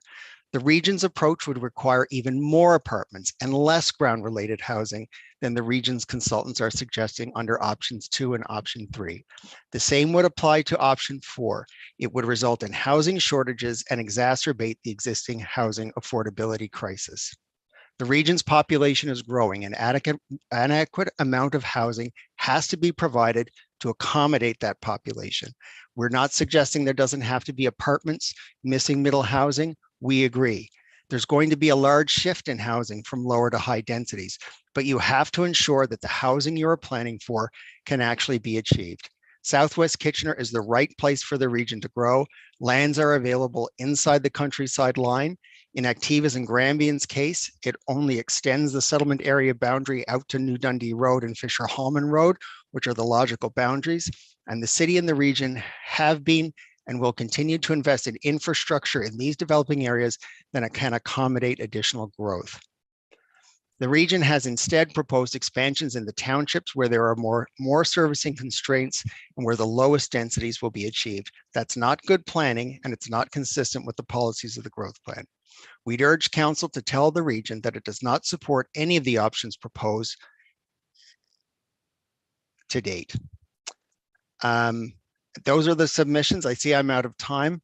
I'd be happy to answer any questions if you have them for me. Thanks. Thanks for your presentation, Mr. Howe. And there don't appear to be any questions for you. Oh, sorry, Councillor Ioannidis. Thanks, Mayor Urbanovic, and thanks, Mr. Howe. What is your title? Sorry, I didn't.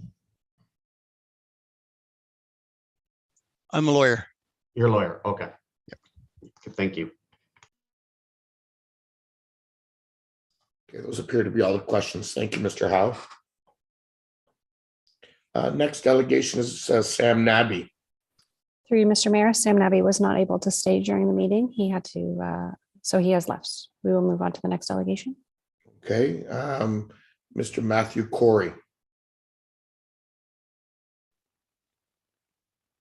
Hello, good afternoon, Welcome, Mr. Mayor, Corey. members of council. How are you?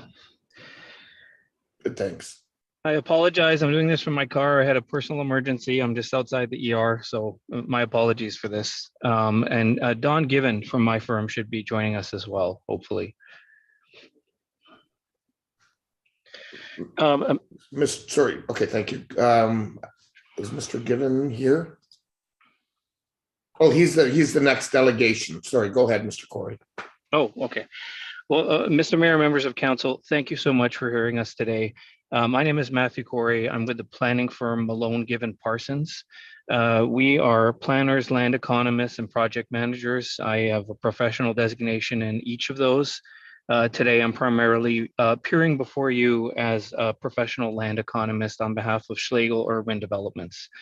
Mr. Mayor and council, we have been working hard on behalf of Schlegel to look at and prepare a land needs assessment methodology for Waterloo region.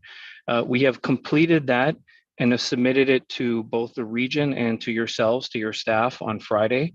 The final conclusions of that work are twofold in primary intent. The first is that we strongly believe that there's a major option missing from the region's work. And that option is that a medium density focused option needs to be provided and considered so that the region can look at having all the housing options it needs going forward. And certainly a medium density housing option meets the needs of providing family-oriented housing that's both affordable as well as desirable for a lot of new residents that will be coming in. And the advantage of having a primary focus on medium density housing is it can work to both provide for intensification, kind of a level of growth, as well as in new communities to make sure those communities are both dense, smartly planned, and transit supportive. In preparing such an option, and we did prepare such an option for consideration by the city and the region, we did have the majority of new units being medium density. That land needs assessment ended up concluding all things being told in the entire region.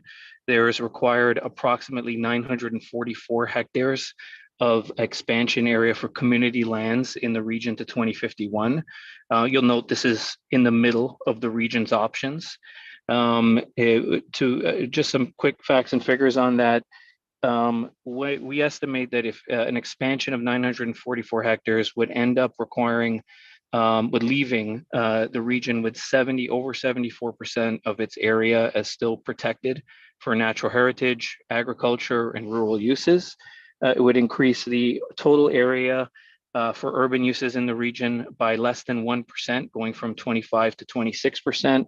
And just to be clear, we are talking about a 50% population increase being experienced by the region overall from now to 2051, with a 3% increase in the settlement area to accommodate that. To put it bluntly, Mr. Mayor and members of council, there's nothing about that is sprawl. That is a minimal amount of land to provide for the right housing options and the right choices, in our opinion, to ensure that residents can find the appropriate housing and be accommodated. And so we're here before you today to discuss that, present the findings that we've done, and put the notion of having a new option, a made in Kitchener, if I dare say it, but also a made in Waterloo option that has more medium density as the focus to provide for that housing, and to request that the city as well as the region consider this prior to finalizing the work in the land needs assessment. With that, Mr. Mayor, I do echo quite a few of the comments I've heard today as well, not least of which the comments that the missing middle has to be found, and we do have to find that. I think there's an opportunity to find the medium density housing in new communities and some of it in existing. And certainly the missing middle can be found and should be found. The issue, quite honestly, is sheer demand. If as many people as forecast are coming, which all signs point to yes, that is the case, there is a tremendous amount of housing that will be required. I heard some questions earlier of why are we planning out so long? I know one of the reasons that the province extended the time frame for conformity with the growth plan was that it takes so long to bring on new land, up to 10 years when new land is brought in. And certainly, planning out for 30 years allows the opportunity to not just bring on that land, but have the housing available when people need it, as they need it. So with that, Mr. Mayor, I want to conclude my comments. Mr. Given is certainly, we're kind of a counterpart delegation to you, where he's going to have some additional things to say. I'm of course here, especially on the land needs assessment side, to answer any questions you may have. Okay, well, thank you very much, Mr. Corey. Are there any questions of Mr. Corey? Okay, if not, thank you very much for coming in. Thank you, sir. And good luck with your family situation. I think it's going okay, but thank you so much. Thank you. No worries. Don Given, our last delegation. Your Worship, I'm here. The two properties that we are interested or that brought us to this group were the BFS 2 that our client owns and Skippa.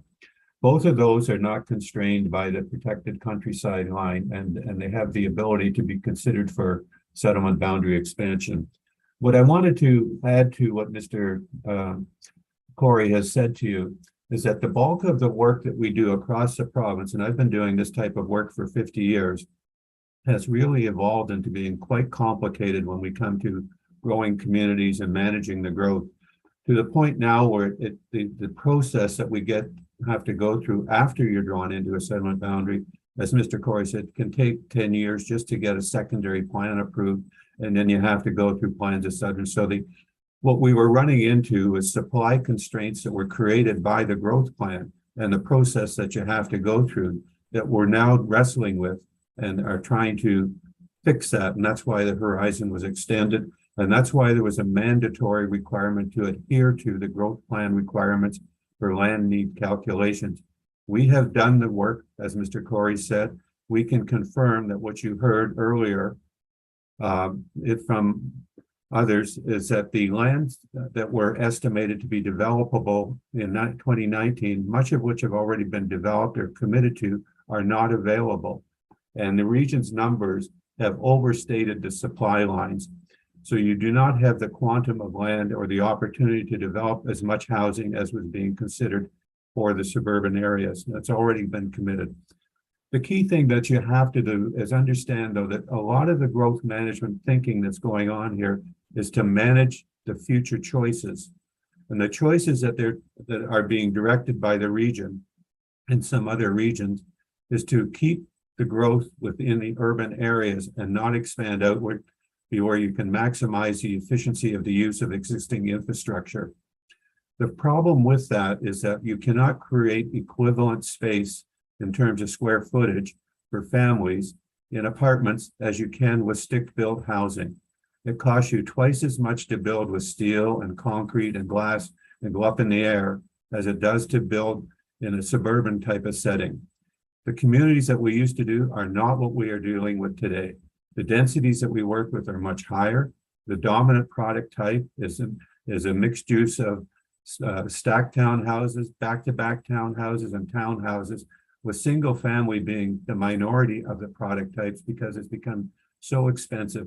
Price point is the key measure for what purchasers looking for family housing, and they want it to be ground related for the raising of their kids, and they're doing it in new communities that have all the energy requirements addressed by the new building code and are being dealt with in a way that is far more efficient than we used to use the land. So we're up to 70 persons and jobs to the hectare at times in some communities, far different than what you would have had, say, 10 years ago. So don't judge what we do in the future with what we've done in the past. We've learned from it. We're moving forward with all the right measures. And I'd urge you to consider going back to the region and say, the first thing we have to know is how much land are we talking about? Don't pick any area yet. You need to know how much is going to be available for distribution for settlement boundary in the future. Our measure is somewhere around 948 hectares of land, and that would be sufficient to satisfy all of the municipalities in the region. And that would be a balance that I would recommend that you look at and do it. And that would mean that you would accommodate the growth that's required, but without going into the protected countryside. And every municipality in the region would have a share of the growth.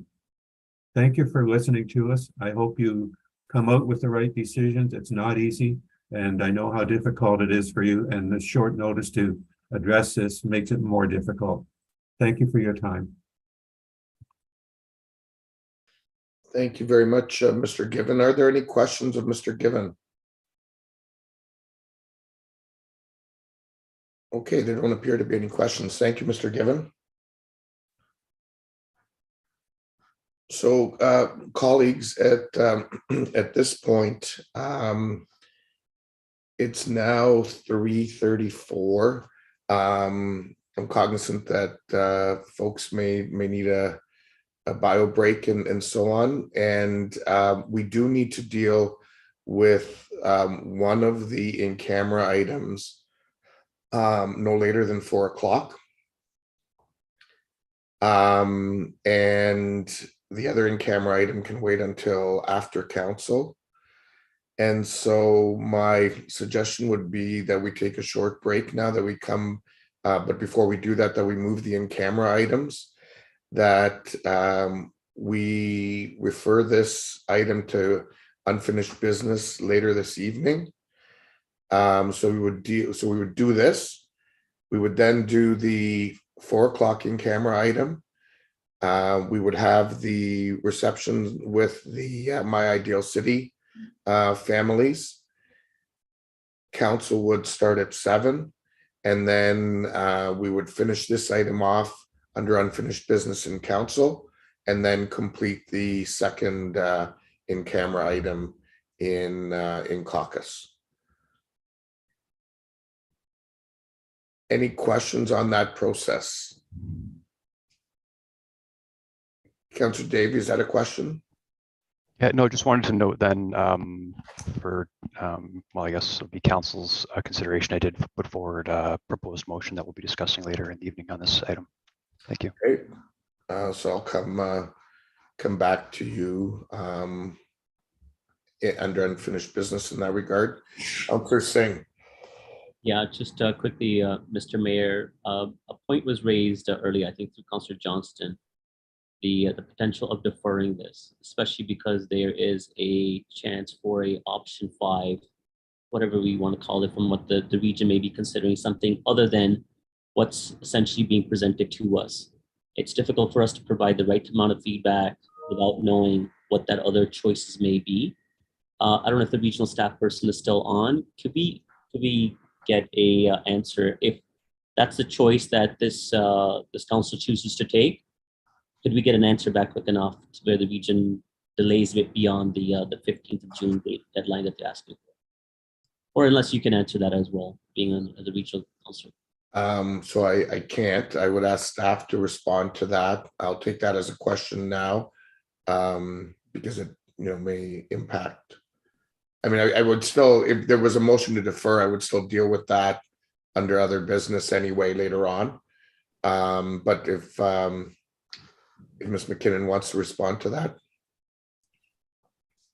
Could you maybe repeat the question just so I can bring it back if I need to? Should I? Okay. Go ahead, McKinnon, because there's additional options that may be coming forward from a regional staff perspective. And if this council chooses to defer, giving the recommendation, would we miss our opportunity for the 15th deadline that the regional council would be considering this? No, it's still part of the input process up into the 15th, and we're meeting internally and with other councils into this weekend and next week as well. So you haven't missed an opportunity now. Okay, all right. Well, Mr. Mayor, as you said, we can still look at it at a later point. I think having having Brenna give some comment regarding if a deferral is chosen, the timeline of that deferral, the appropriate timeline for the deferral may be good. But again, if that's something recommendation that they can provide, if she's not going to be a part of the meeting for later on this evening, it'd be good. Or if she's available at that time, or our staff can answer, that would be prudent as well. Thank you. That's all I just wanted to add to it. Well, maybe staff can follow up with the region if they're not available for later tonight. Councillor Chapman. Yeah, I just wanted to also say that I've shared what I'm calling an amendment to staff recommendations. So it's not a motion as such, but when we come to draft that document, that these are the points that I think are important to include in our position. Okay, so I will come to yours as well later this evening. Councillor Davey. Sorry, one last thing, just in case the regional staff isn't available to answer, there was one question that only she could answer, so staff could look at it, and that is, I would like a response with respect to I think it was 440 odd acres that I think Mr. Howe, Mr. Britton both identified as being either undevelopable or redundant. I'd like to get, they don't have to answer now, but I'd like to get a response as to, their take on that essentially. Thank you. Okay, staff will bring that. Oh, Ms. McKinnon, can you answer that now? Sure, I can let you know that we are meeting with many of the delegations throughout the week as well to understand their analysis and assumptions as well. So we'll have an answer shortly, and it'll be posted up on our Engage website and certainly by the 15th. Thank you. Okay, thank you. So at this point on this item, I would ask that someone refer this item to unfinished business later this evening. Councillor Singh, Councillor Galloway-Seelock, all those in favor? Opposed? That's carried. Then I need someone to move the two in-camera items. Councillor Davey, seconded by Councillor Schneider. Thank you. All those in favor? Opposed? That's carried. And so with that, actually I can take motion to adjourn this meeting. And then Councillor Ioannidis, Councillor Marsh, thank you. All those in favor? Opposed? That's carried. And we'll come back at 4 o'clock for the in-camera session on this same line. Thank you. You can just stop your video and mute if you want so that you don't need to disconnect.